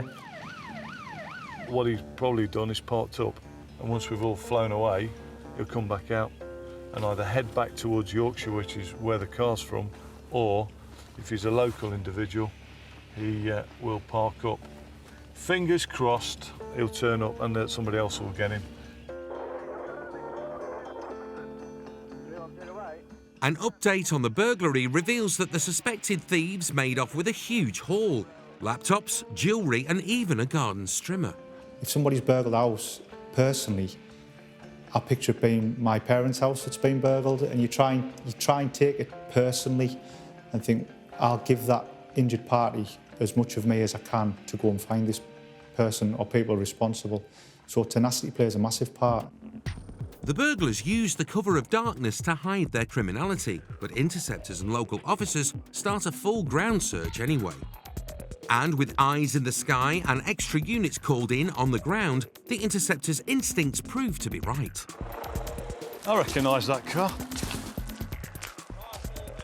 The suspected thieves are nowhere to be seen.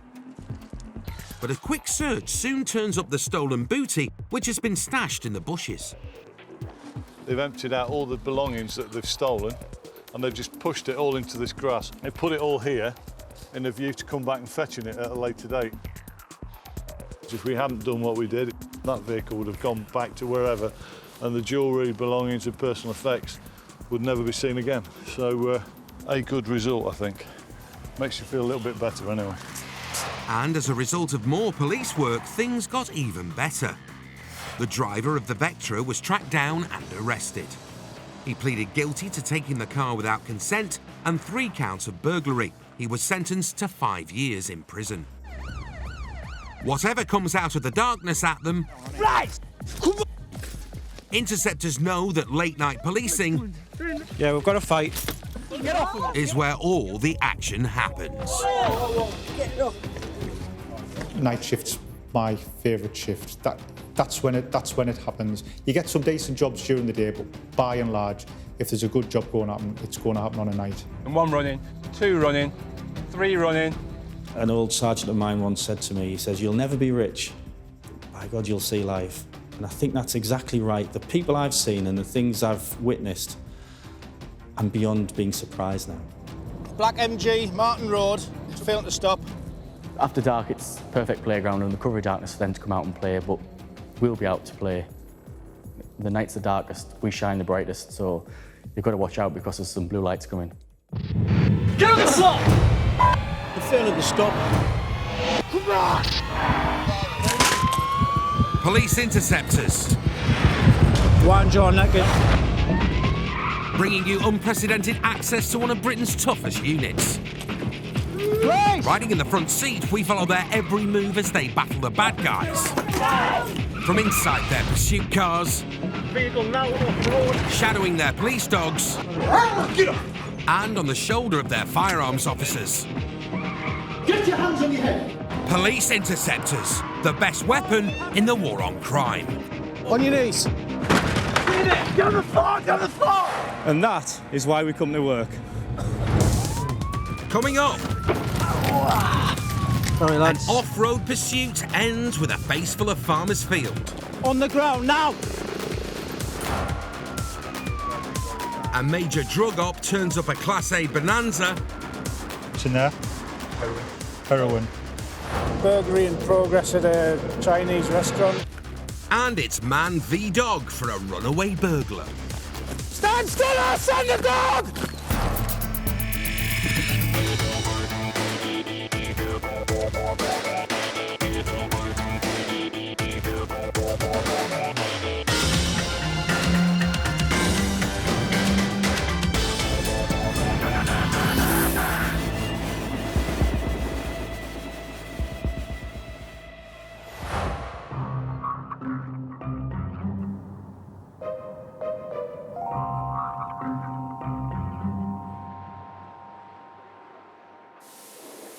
Being an interceptor is a dream job for anyone with a love of 4 wheels. And that's pretty much everyone in the unit. It's a matter of pride to keep the cars immaculate. No mean feat in this job. And we're doing, on average, I would say, anywhere between 100 and 200 miles a day. A lot of that is quite hard driving, the fact that we have to blue light to a lot of jobs.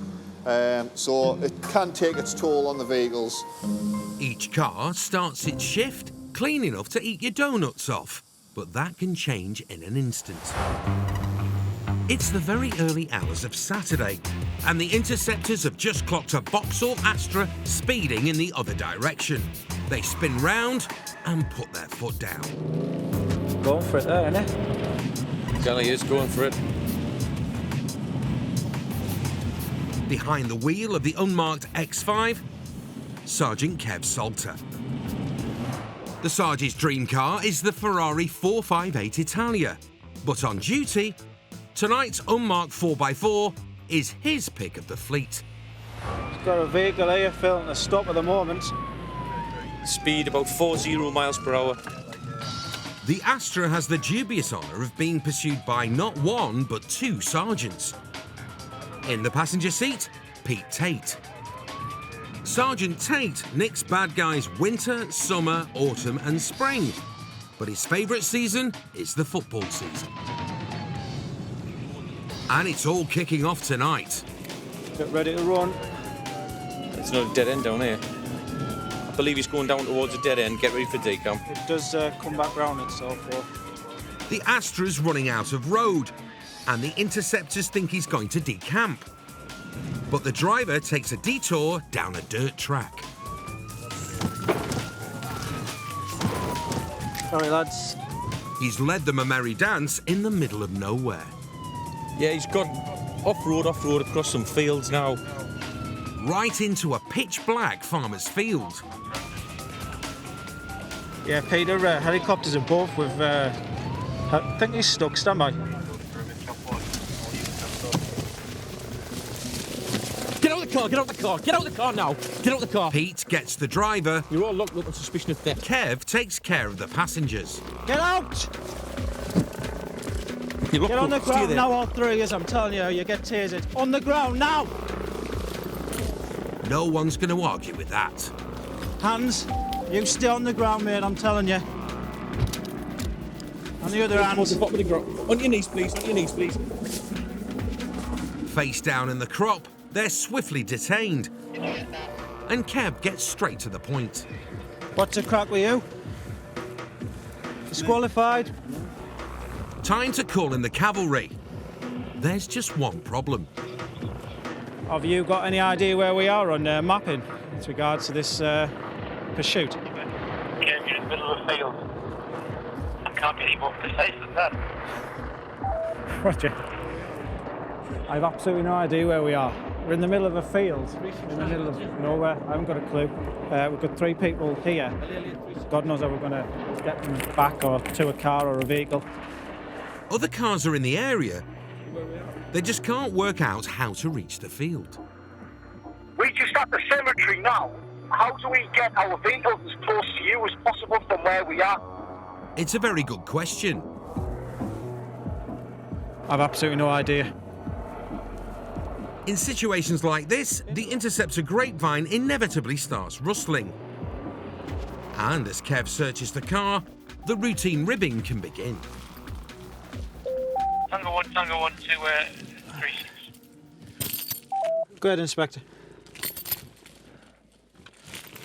I hope you don't have your camera crew with you. Unfortunately, we do.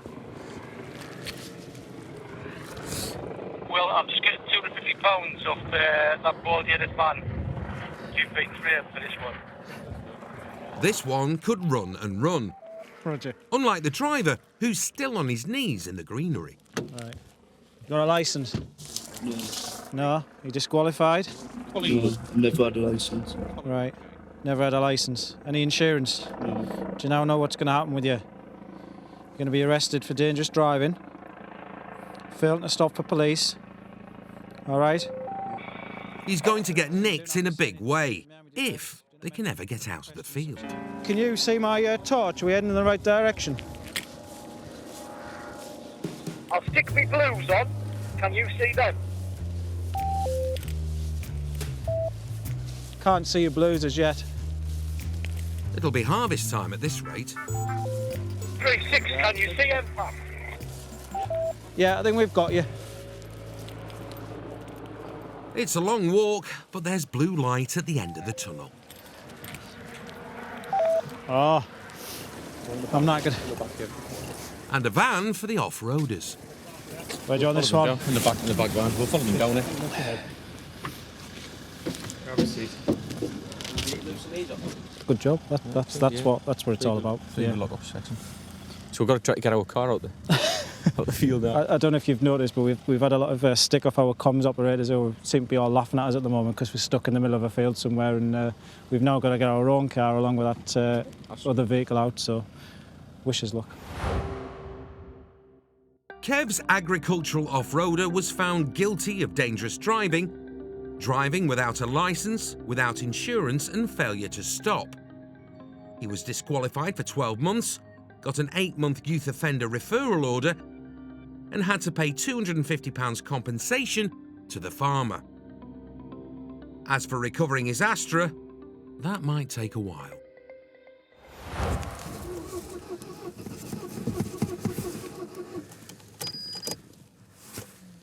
Are you joking?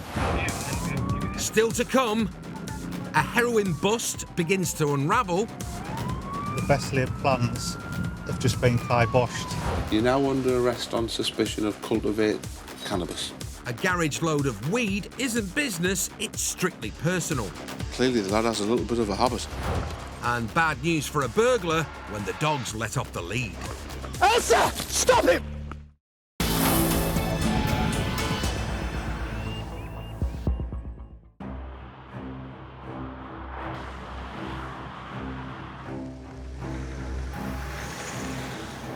Laying your life on the line chasing criminals isn't for everyone. It takes a certain kind of character to become an interceptor.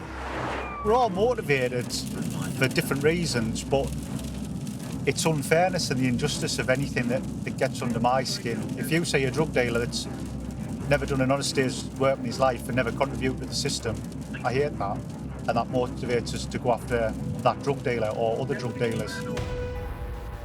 The North East has the highest death rate in the country from drug misuse, and interceptors take personal pleasure in taking drugs off the streets of Durham and Cleveland. Intelligence indicates that around about 10 o'clock this morning, a black Honda Civic is going to travel from Leadgate on the A692 with a front seat passenger who we're told is going to be carrying some controlled drugs on him, namely heroin. It's early doors at a North East nick. Following a breakfast briefing from CID, a convoy of interceptors hits the road for a major drug sting. They anticipate that somebody's going to go and buy a quantity of drugs ready to sell on this morning, and they've got intelligence to say what vehicle they'll be using, what route and what time they'll be taking it. The unmarked ace in a pack of marked cars, PC Paul Jackson. Catch the bad guys, help the good guys. That's what Jacko says he signed up for when he joined the force.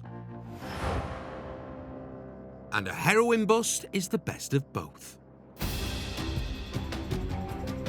We're going to secrete ourselves in a country lane on the road that we're expecting the vehicle to go on. We'll leave one of our cars stuck out just as if he's conducting a routine sort of speed check or something. It's a massive op with a heavyweight police presence. 2 marked X5s and Jacko's unmarked 3 Series take up off-road positions, while a Mark 3 Series is stationed by the side of the A692. Right, we're now secreted on a lane that runs just beside the road where the car we're looking for is going to be going down. We've got a marked car ahead of us, so if he spots it, we'll see him pull out behind the car, and then we'll follow suit and just assist him with that stop. And it's just a waiting game now. Hopefully the intelligence is good.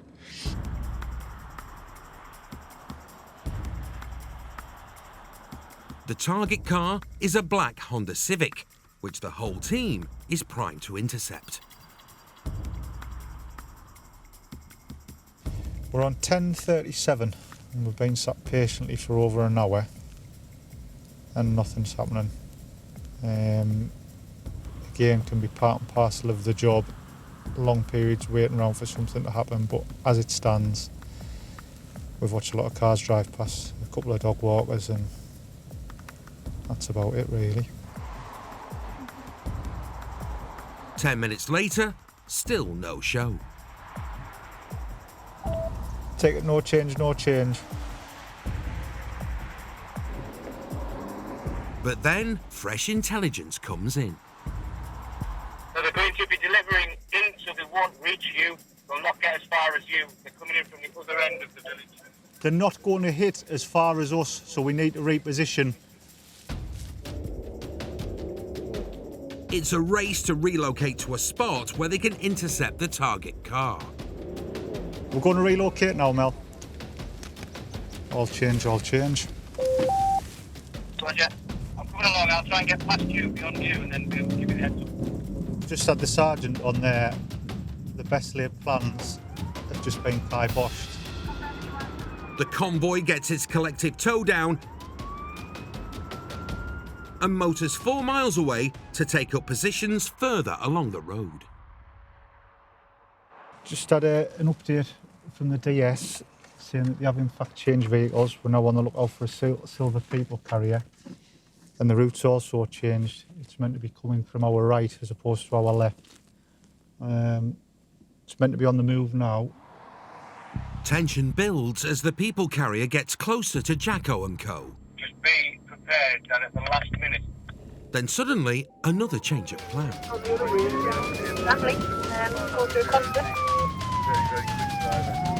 The driver has turned off and is heading into a residential area. Everything's changed on the hoof now. It's gone completely the opposite way to what we're anticipating. Jacko's convoy blew lights to the scene at high speed.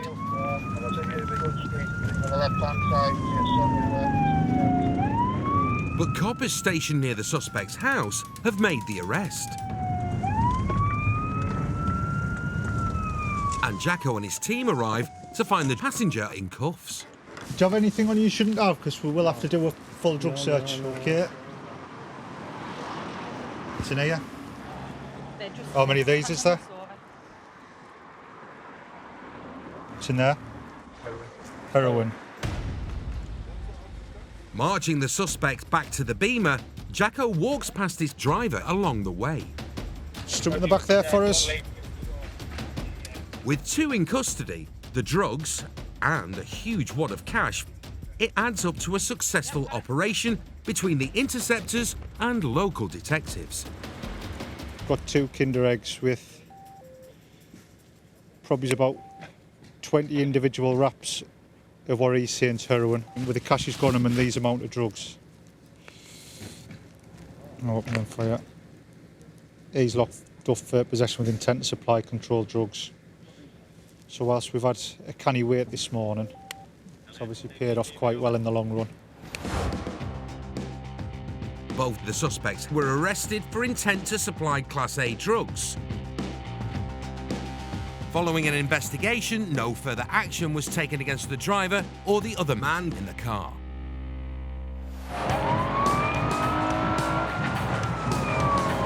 In the course of their work, the Interceptors knock on a lot of doors. I'm going to give you to the count of 5, and then I'm going to smash the door in. Some harder than others. Hey, show yourself! And they never know who. You know, it's now that I'm biting you. Or what Police! is waiting on the other side. You don't really appreciate that risk there and then. It's just afterwards. It's afterwards when that incident has been dealt with, it's finished. That's when you get the sort of adrenaline dump. And you think, crikey, what could have happened there? Touch wood, fingers crossed. We always go home at the end of a shift. It's late evening on the outskirts of Durham. Kev and Spike are following up some intel on a potential drug dealer. At the moment we're travelling to an address. We've had some information come in that there's a cannabis farm going on in one of the outbuildings to this premises. The garage has been described to us as a bit of a man cave. A man cave? A man cave rather than a garage. A big man cave, full of cannabis plants? Let's hope so. As they near the address, the adrenaline is pumping. You kind of build yourself up to meeting Mr. Angry, Mr. Full of Fire, Mr. Full of Hell who wants to fight you, bite your head off. So we think it's potentially in that garage? It's in there, yeah. I think what we'll maybe do is just park here, because there's clearly people in, and we'll just go and have a smell. Have a smell. Ready for anything, the Interceptors approach the house. Can we come and have a chat with you? Of course you can, come in. Thank you. cold night, isn't it? You've been freezing. It is, aye. Where the suspect welcomes them with open arms. Honestly, no, I mean it's freezing. You're alright. It's whatever. We'll just shut this door. Is anybody else in the house? Or just my wife's in the house. Wife's there, right. And my daughter's upstairs. The reason why we're here. Yeah. We've been given information that you're growing cannabis outside in your garage. Horrible, eh? Is that correct? It is correct, officer. I do a little bit of cannabis. I'm a director of a company, right? I'll be perfectly honest with you. I've smoked cannabis for a number of years now. Okay. And I find it, when I'm busy and I'm trying to run my business, I find it as an unwinder at the end of an evening, okay? So I do my own. Okay. Because I'm not a supporter in going and knocking on people's doors and going and dealing with a drug dealer. I thank you very much for It's your... my own personal. All right, just a sec. I promise you both now, I wouldn't lie to you. I thank you very much for your honesty. Can we have a look at what you've got? You certainly can. This may be the politest drug bust in history. Come in, please. Nice garage. Do you like it? Aye. How do we open these? Watch. It's a major man cave with a massive cannabis grow. And as you can see, I sit and have a smoke. Yeah. He claims it's for personal use. And that does me. That can keep me going for 4 months, maybe even 5 months sometimes. Okay. Which makes him a serious smoker. 1, 2, 3, 4, 5, 6, 7, 8, 9, 10, 11, 12. There's around 12 grand's worth of fully grown plants. What's in this one? There's only 8 little babies in there. Plus a nursery and all the trimmings. Oh, crikey. That's my smoke. We're going to have to take that with us as well. And that's all right. You're going to have to take. That's just trim off me. I don't waste anything, right? I put it through there. I put it through me trim. Yeah. And I can make I make a solid. You've probably seen this before in your day. And I make that and I scumble that in before I go to bed. LA from Mike 36.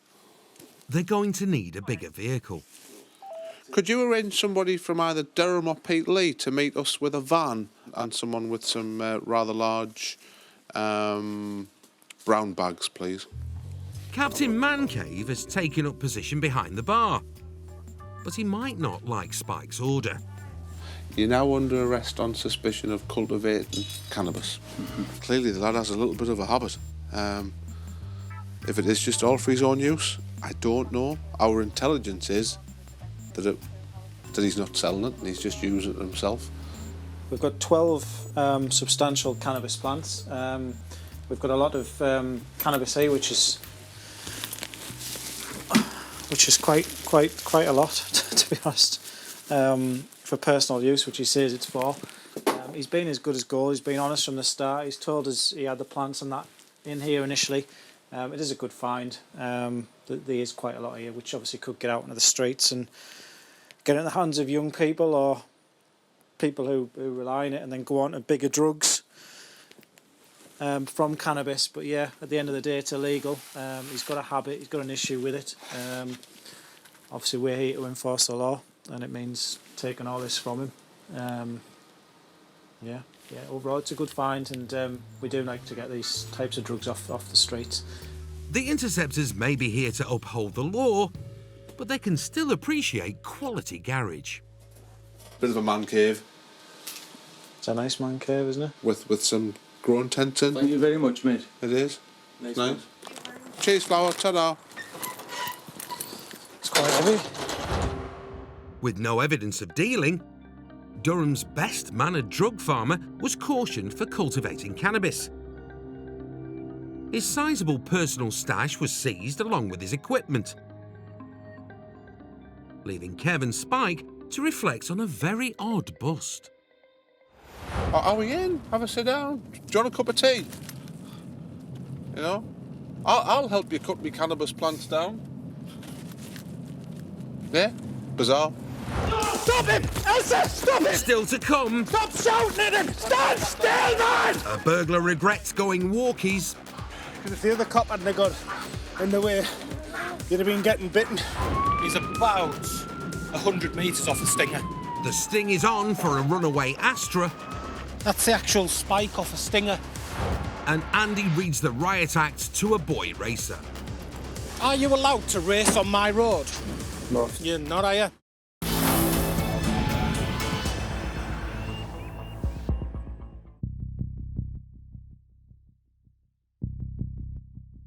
At some point, every copper has been a rookie, even the four-legged ones. The Interceptors' canine comrades go through 13 weeks of specialist training in realistic environments. Please, for the dog, stand still. But there's nothing like the real deal. Eventually, duty calls. Don't run, stay still. And every dog has its day. Good boy. Or night.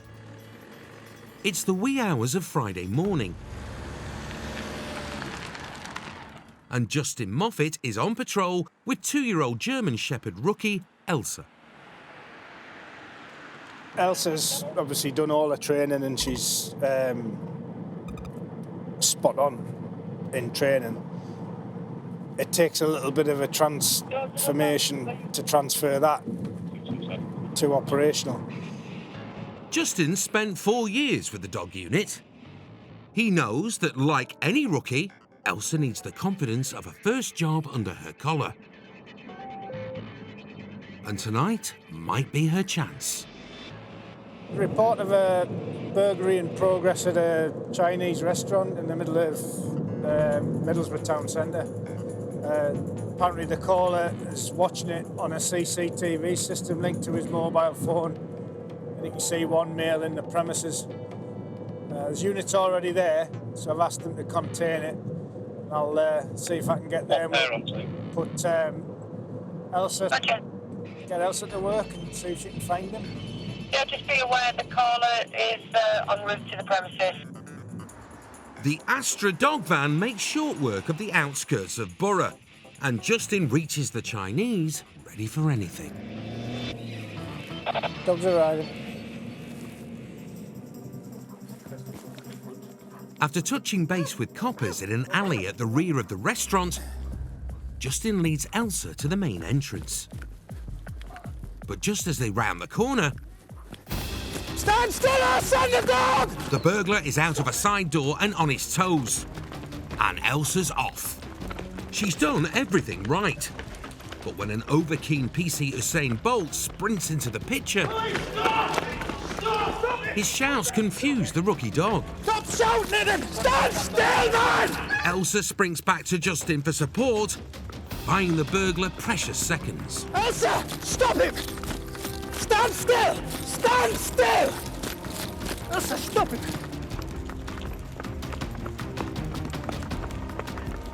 It's turned into a marathon foot pursuit, and it looks like they've lost him. Elsa! Find him! Yeah! Find him! Elsa! Elsa! Find him! The area is crawling with coppers. Anyone got eyes on that direction? Yeah, I believe he went to the left there where you all are now. Slightly further up, I believe. After having the premises surrounded, it will be a disaster if the burglar escapes now.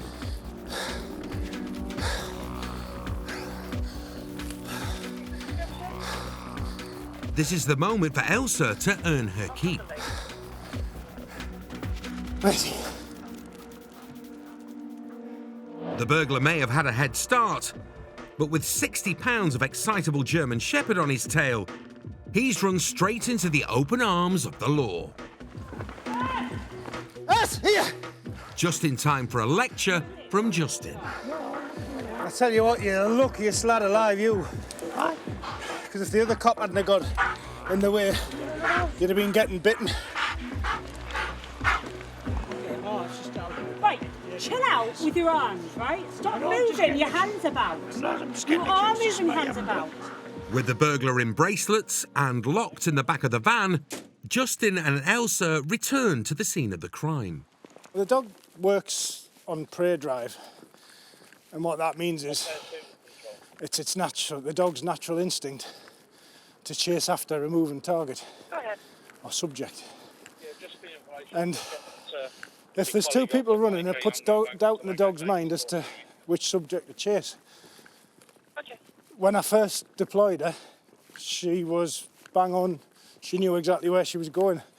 The other cop came out from around the corner and just put that little bit of doubt in her mind for a split second, which was enough for him to sort of get on, because once she's doubled back, she's then looking to me to for support, you know. Walking through the toilets. She's got her a couple of big bottles of spirits in the bag there, which she's had ready to get away.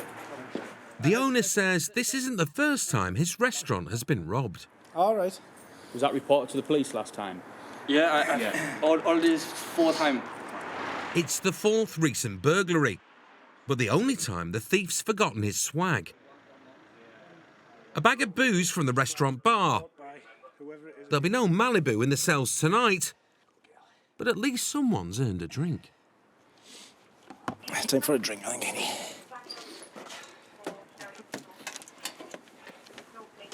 Here's a girl.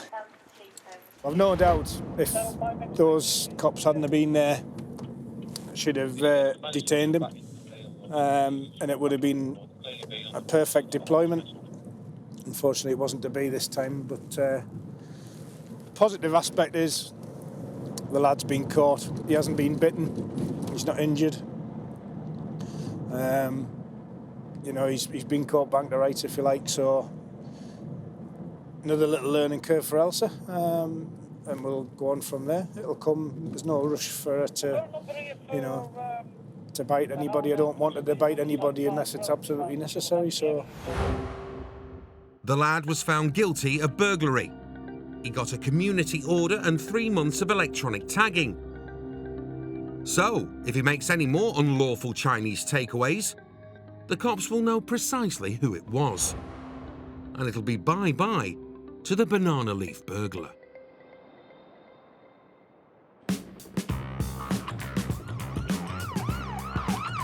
Interceptors are some of the best drivers on the road, expertly trained to avoid collisions.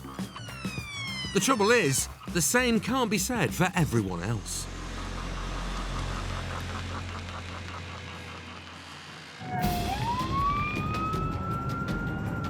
There's a traffic car about a mile in front of us. He's got a vehicle failing to stop. Not great speed, but we are probably the closest unit. It's a clear night on the A689. Andy Lawson is en route to help with the pursuit of a silver Astra that's failed to stop for blue lights. There's a unit in front as well, with a Stinger. A mile ahead, a marked car is tight on the tail of the Astra, which is heading straight for the mobile bed of nails known as the Stinger. A Stinger's a device that you throw in front of the vehicle, deflates the tyres slowly, slows down any pursuit to a safer speed. Andy's an advanced driver and senior investigating officer. He's even won a commendation for pulling 17 people out of a burning block of flats. And a super cop picks up the pace on the road. He's in constant radio communication with the cars ahead. He's about 100 metres off a Stinger. But just metres from the Stinger, traffic slows for an ambulance up ahead, and the runaway stacks straight into the back of a Ford Focus.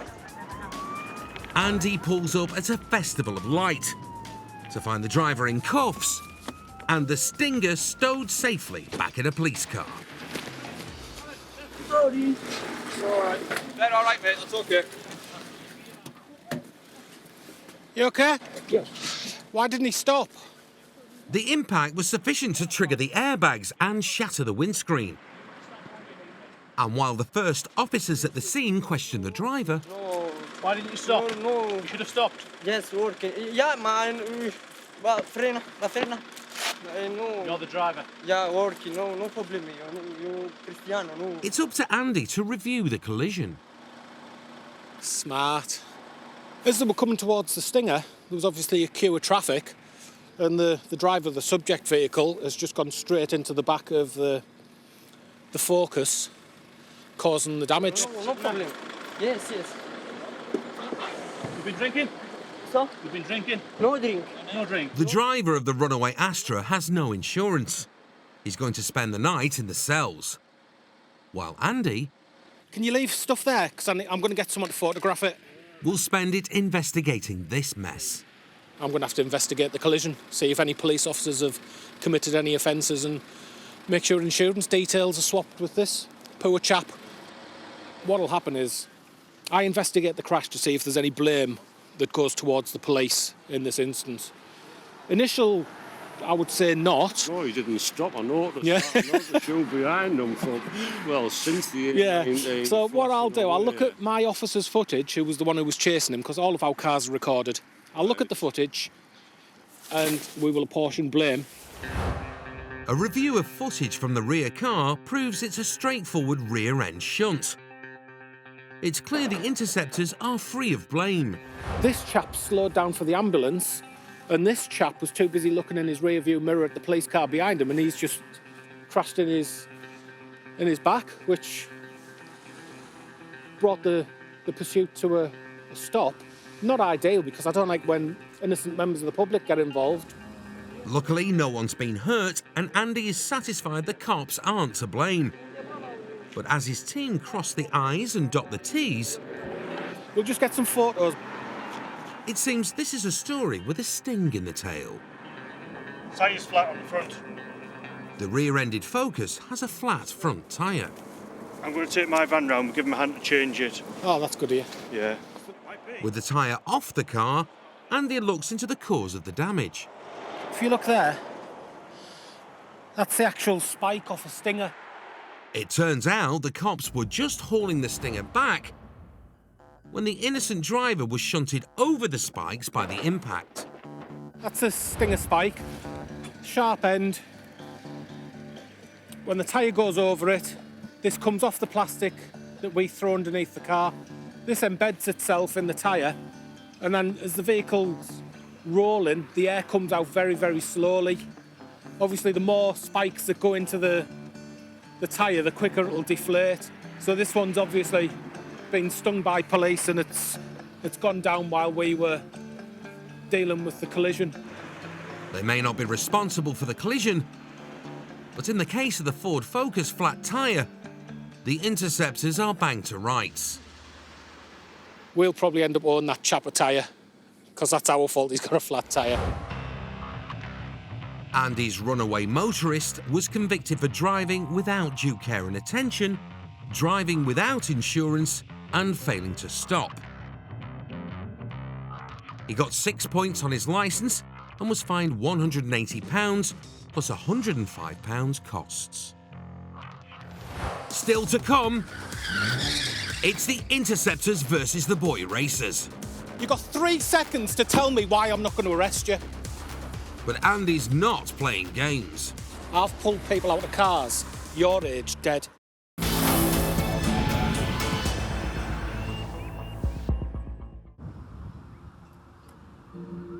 It's a peaceful afternoon in Hartlepool. Shoppers are quietly going about their business. A gentle breeze plays through the marina, but the sound of chaos is on the wind. A 3 Series Beamer is tearing up the tarmac in the town centre, along with a heavily modded Escort and a Lexus Sport. But these donuts won't trouble the police. This is an organised event. The only thing the guys are a threat to is their tyres. On the roads, it's a different story. And the Interceptors have no time for boy racers who think they're starring in the Fast and the Furious Hartlepool Drift. You see this thing on the television and films where your car will roll about 15 times and they'll get out and walk away from it. Well, that's just not, it doesn't happen. If you roll a car 15 times, you're not going to walk away from it. You know, Vin Diesel might, but normal people won't. It's the back end of Friday, and Andy Lawson is halfway through a frustrating shift in the Skoda Octavia. Get out me way. Andy has several pet peeves on the roads, one of which is boy racers. And he's already handed a ticket to one speeding young driver tonight. You've got 3 seconds to tell me why I'm not going to arrest you. 1, 2, 3. Get in the back of that car. Back, now. Unbelievable. In the back, don't sorry. 1 in 4 18 to 24-year-olds crash within 2 years of passing their test. You're driving like a complete idiot. And it's fair to say, reckless young drivers really grind Andy's gears. You undertake me, you then do about 70 in a 40, then when I come up behind you, you decide you're going to drive round and round a roundabout. Andy's patience has already been well and truly tested. Any questions, buddy? No. Be good, yeah? Don't get caught again. All right, mate. And his shift's not over yet.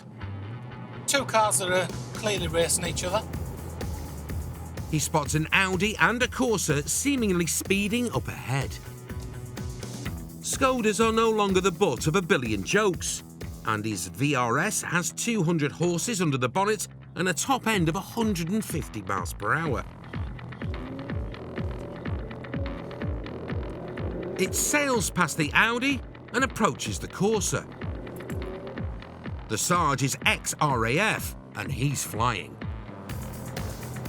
But how do you immobilise 2 cars at once? I'm going to block the road. Andy swings the Skoda across the carriageway to form a barrier.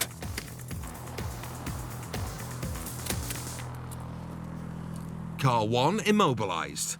Coming car 2, your time is up.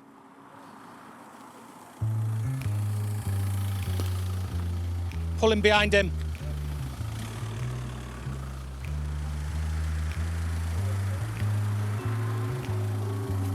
Car 2 immobilised. Is that all about? Get out your car, come speak to me. These guys picked the wrong road for a race. Are you allowed to race on my road? No. You're not, are you? I followed you from Victoria Road. I was doing 60 or 70 mile an hour to catch you up. So if I'm doing that speed and I don't catch you up, or I'm only just catching you up, that means you going more than the 30 and 40 mile an hour speed limit, doesn't it? Yes. Are you a good enough driver to do those speeds? No, sir. No. One of Andy's weapons in his war on boy racers is the Section 59. It's a warning that says if the driver is seen repeating the offence within 12 months, the car will be seized. Right, I am giving you what's known as a Section 59 warning. That is basically a size 11 kick up the bum. You need a size 11 kick up the bum. You're driving like an idiot. I own this road, you don't. I've pulled people out of cars your age dead. Yes, sir. I don't like pulling kids out of cars dead. Yes, you're not good enough to drive the way you do. Chill out. Next time we meet, you won't get another warning. So get yourself away. If I see you driving again like a billy, you get in trouble, all right, young'un? Yes, sir. You go. Your turn.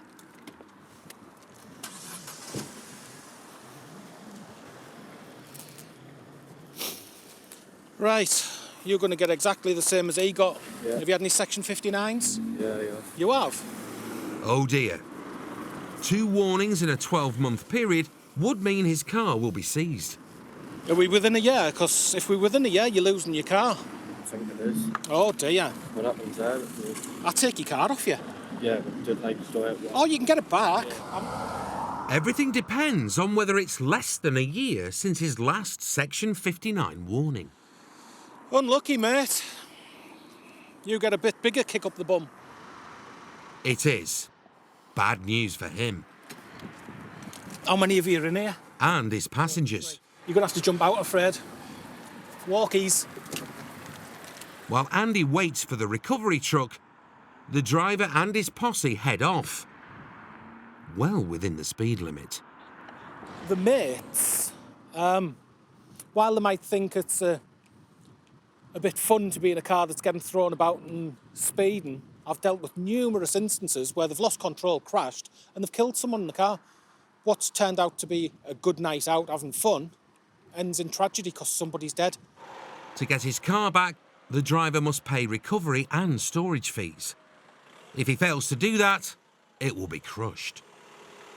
Unfortunately for him, he's lost his car for the weekend and he will now have to wait till Monday, go to the recovery agent and have to pay recovery fees to get his vehicle back, which is it's a bit of a kick up the bum to say stop driving like an idiot. It's 11 o'clock on a Friday night, the pavements and the roads and everywhere's full of drunks wanting to get home. And you don't need these people flying round in 30 limits at 70 mile an hour. It's just asking for trouble. The driver got his Audi back from the recovery operator, but only after handing over £200. All round, it was a pretty costly Friday night. But a successful effort by Andy to crack down on his pet peeve.